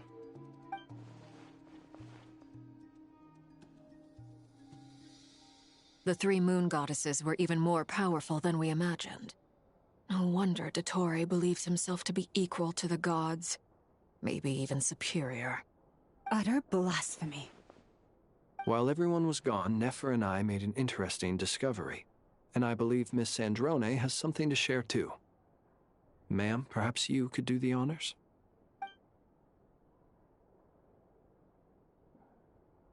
Called it. Getting rid of a pesky troublemaker like her is like trying to clean up after a crumbly cake. It always comes back to haunt you. Our next step is to find a way to bring her back. A place where time flows backwards, with no destination in sight. Surely it must have been created for a specific purpose. But I fear the answers are buried deep in Tevat's history.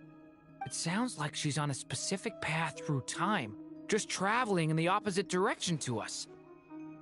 The question is, where does that path lead? Or will it keep going to infinity? We considered that question as well. Strictly speaking, time is not infinite. Indeed not. Every road has an end. Nicole! You sure love quietly sneaking in mid-conversation. I do, in fact. It's something I've always done at our mages' tea parties. Quiet, mysterious, and persuasive. You wonder what lies at the end of her road. Well, just as the world has a beginning and an end, so too does time. And so, the end of the road is the moment that Tevat was born. But where Miss Columbina will end up along this road, that depends on where this particular river of reverse time began. What about the original moons and the moon goddesses? Do they have a beginning too? All things do. In the beginning, no moons adorned the sky. It was the Dragon King Nibelung who raised the 3 moons into the heavens, and thus were the moon goddesses born. They were shadows of the planet, born to wield Nibelung's authority and oversee the world on his behalf. They were extensions of his will, manifestations of his majesty. But then one day, they disappeared just as suddenly as they had once been brought into being. Nobody knew where they had gone.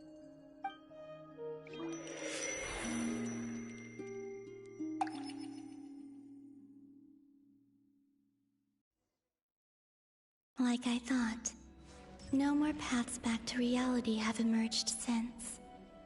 But how can I be sure that I'm going the right way without scenes from reality to keep me on track? I can't even be sure of how long I've been walking for.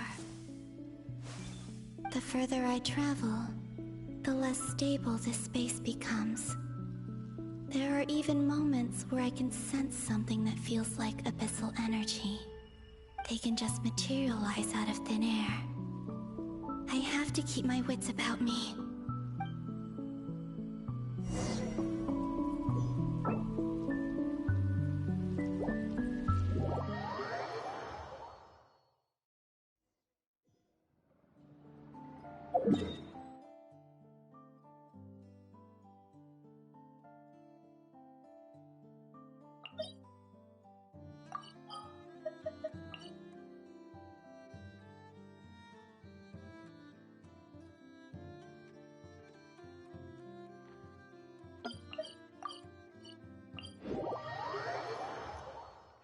Bon, et bien, mesdames et messieurs, c'est ici que je vais m'arrêter pour le moment.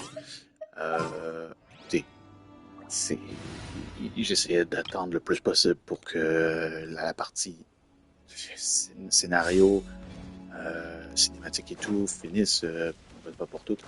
Parce que vraiment, j'étais un petit peu stressé à l'idée de manquer comment vous dire, le point central par rapport, je vais pas dire,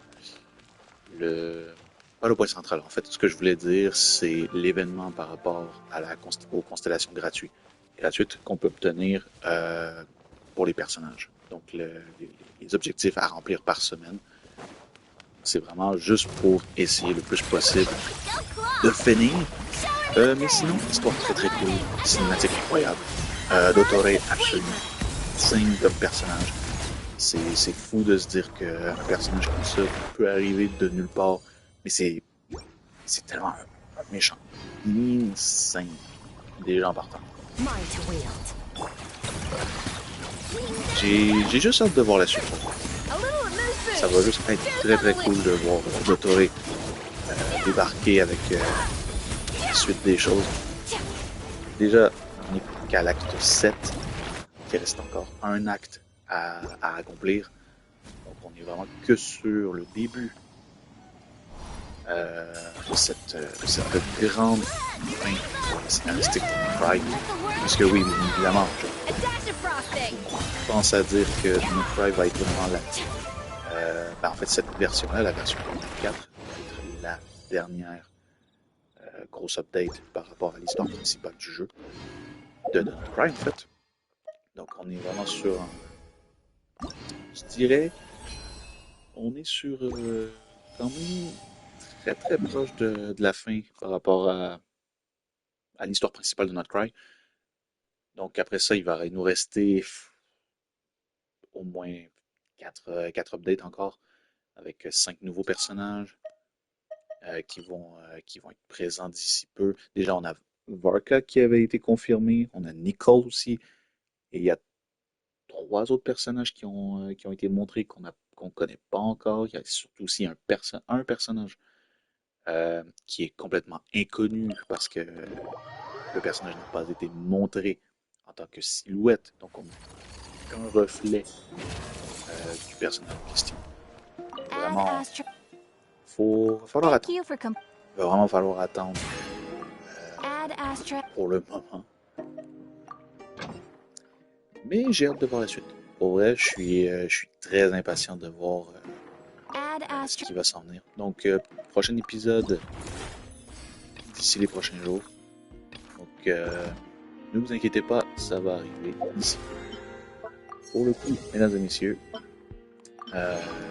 toujours, comme je dis, très très cool, très très stylé. J'ai hâte de voir la suite. Et on va s'y plonger très prochainement.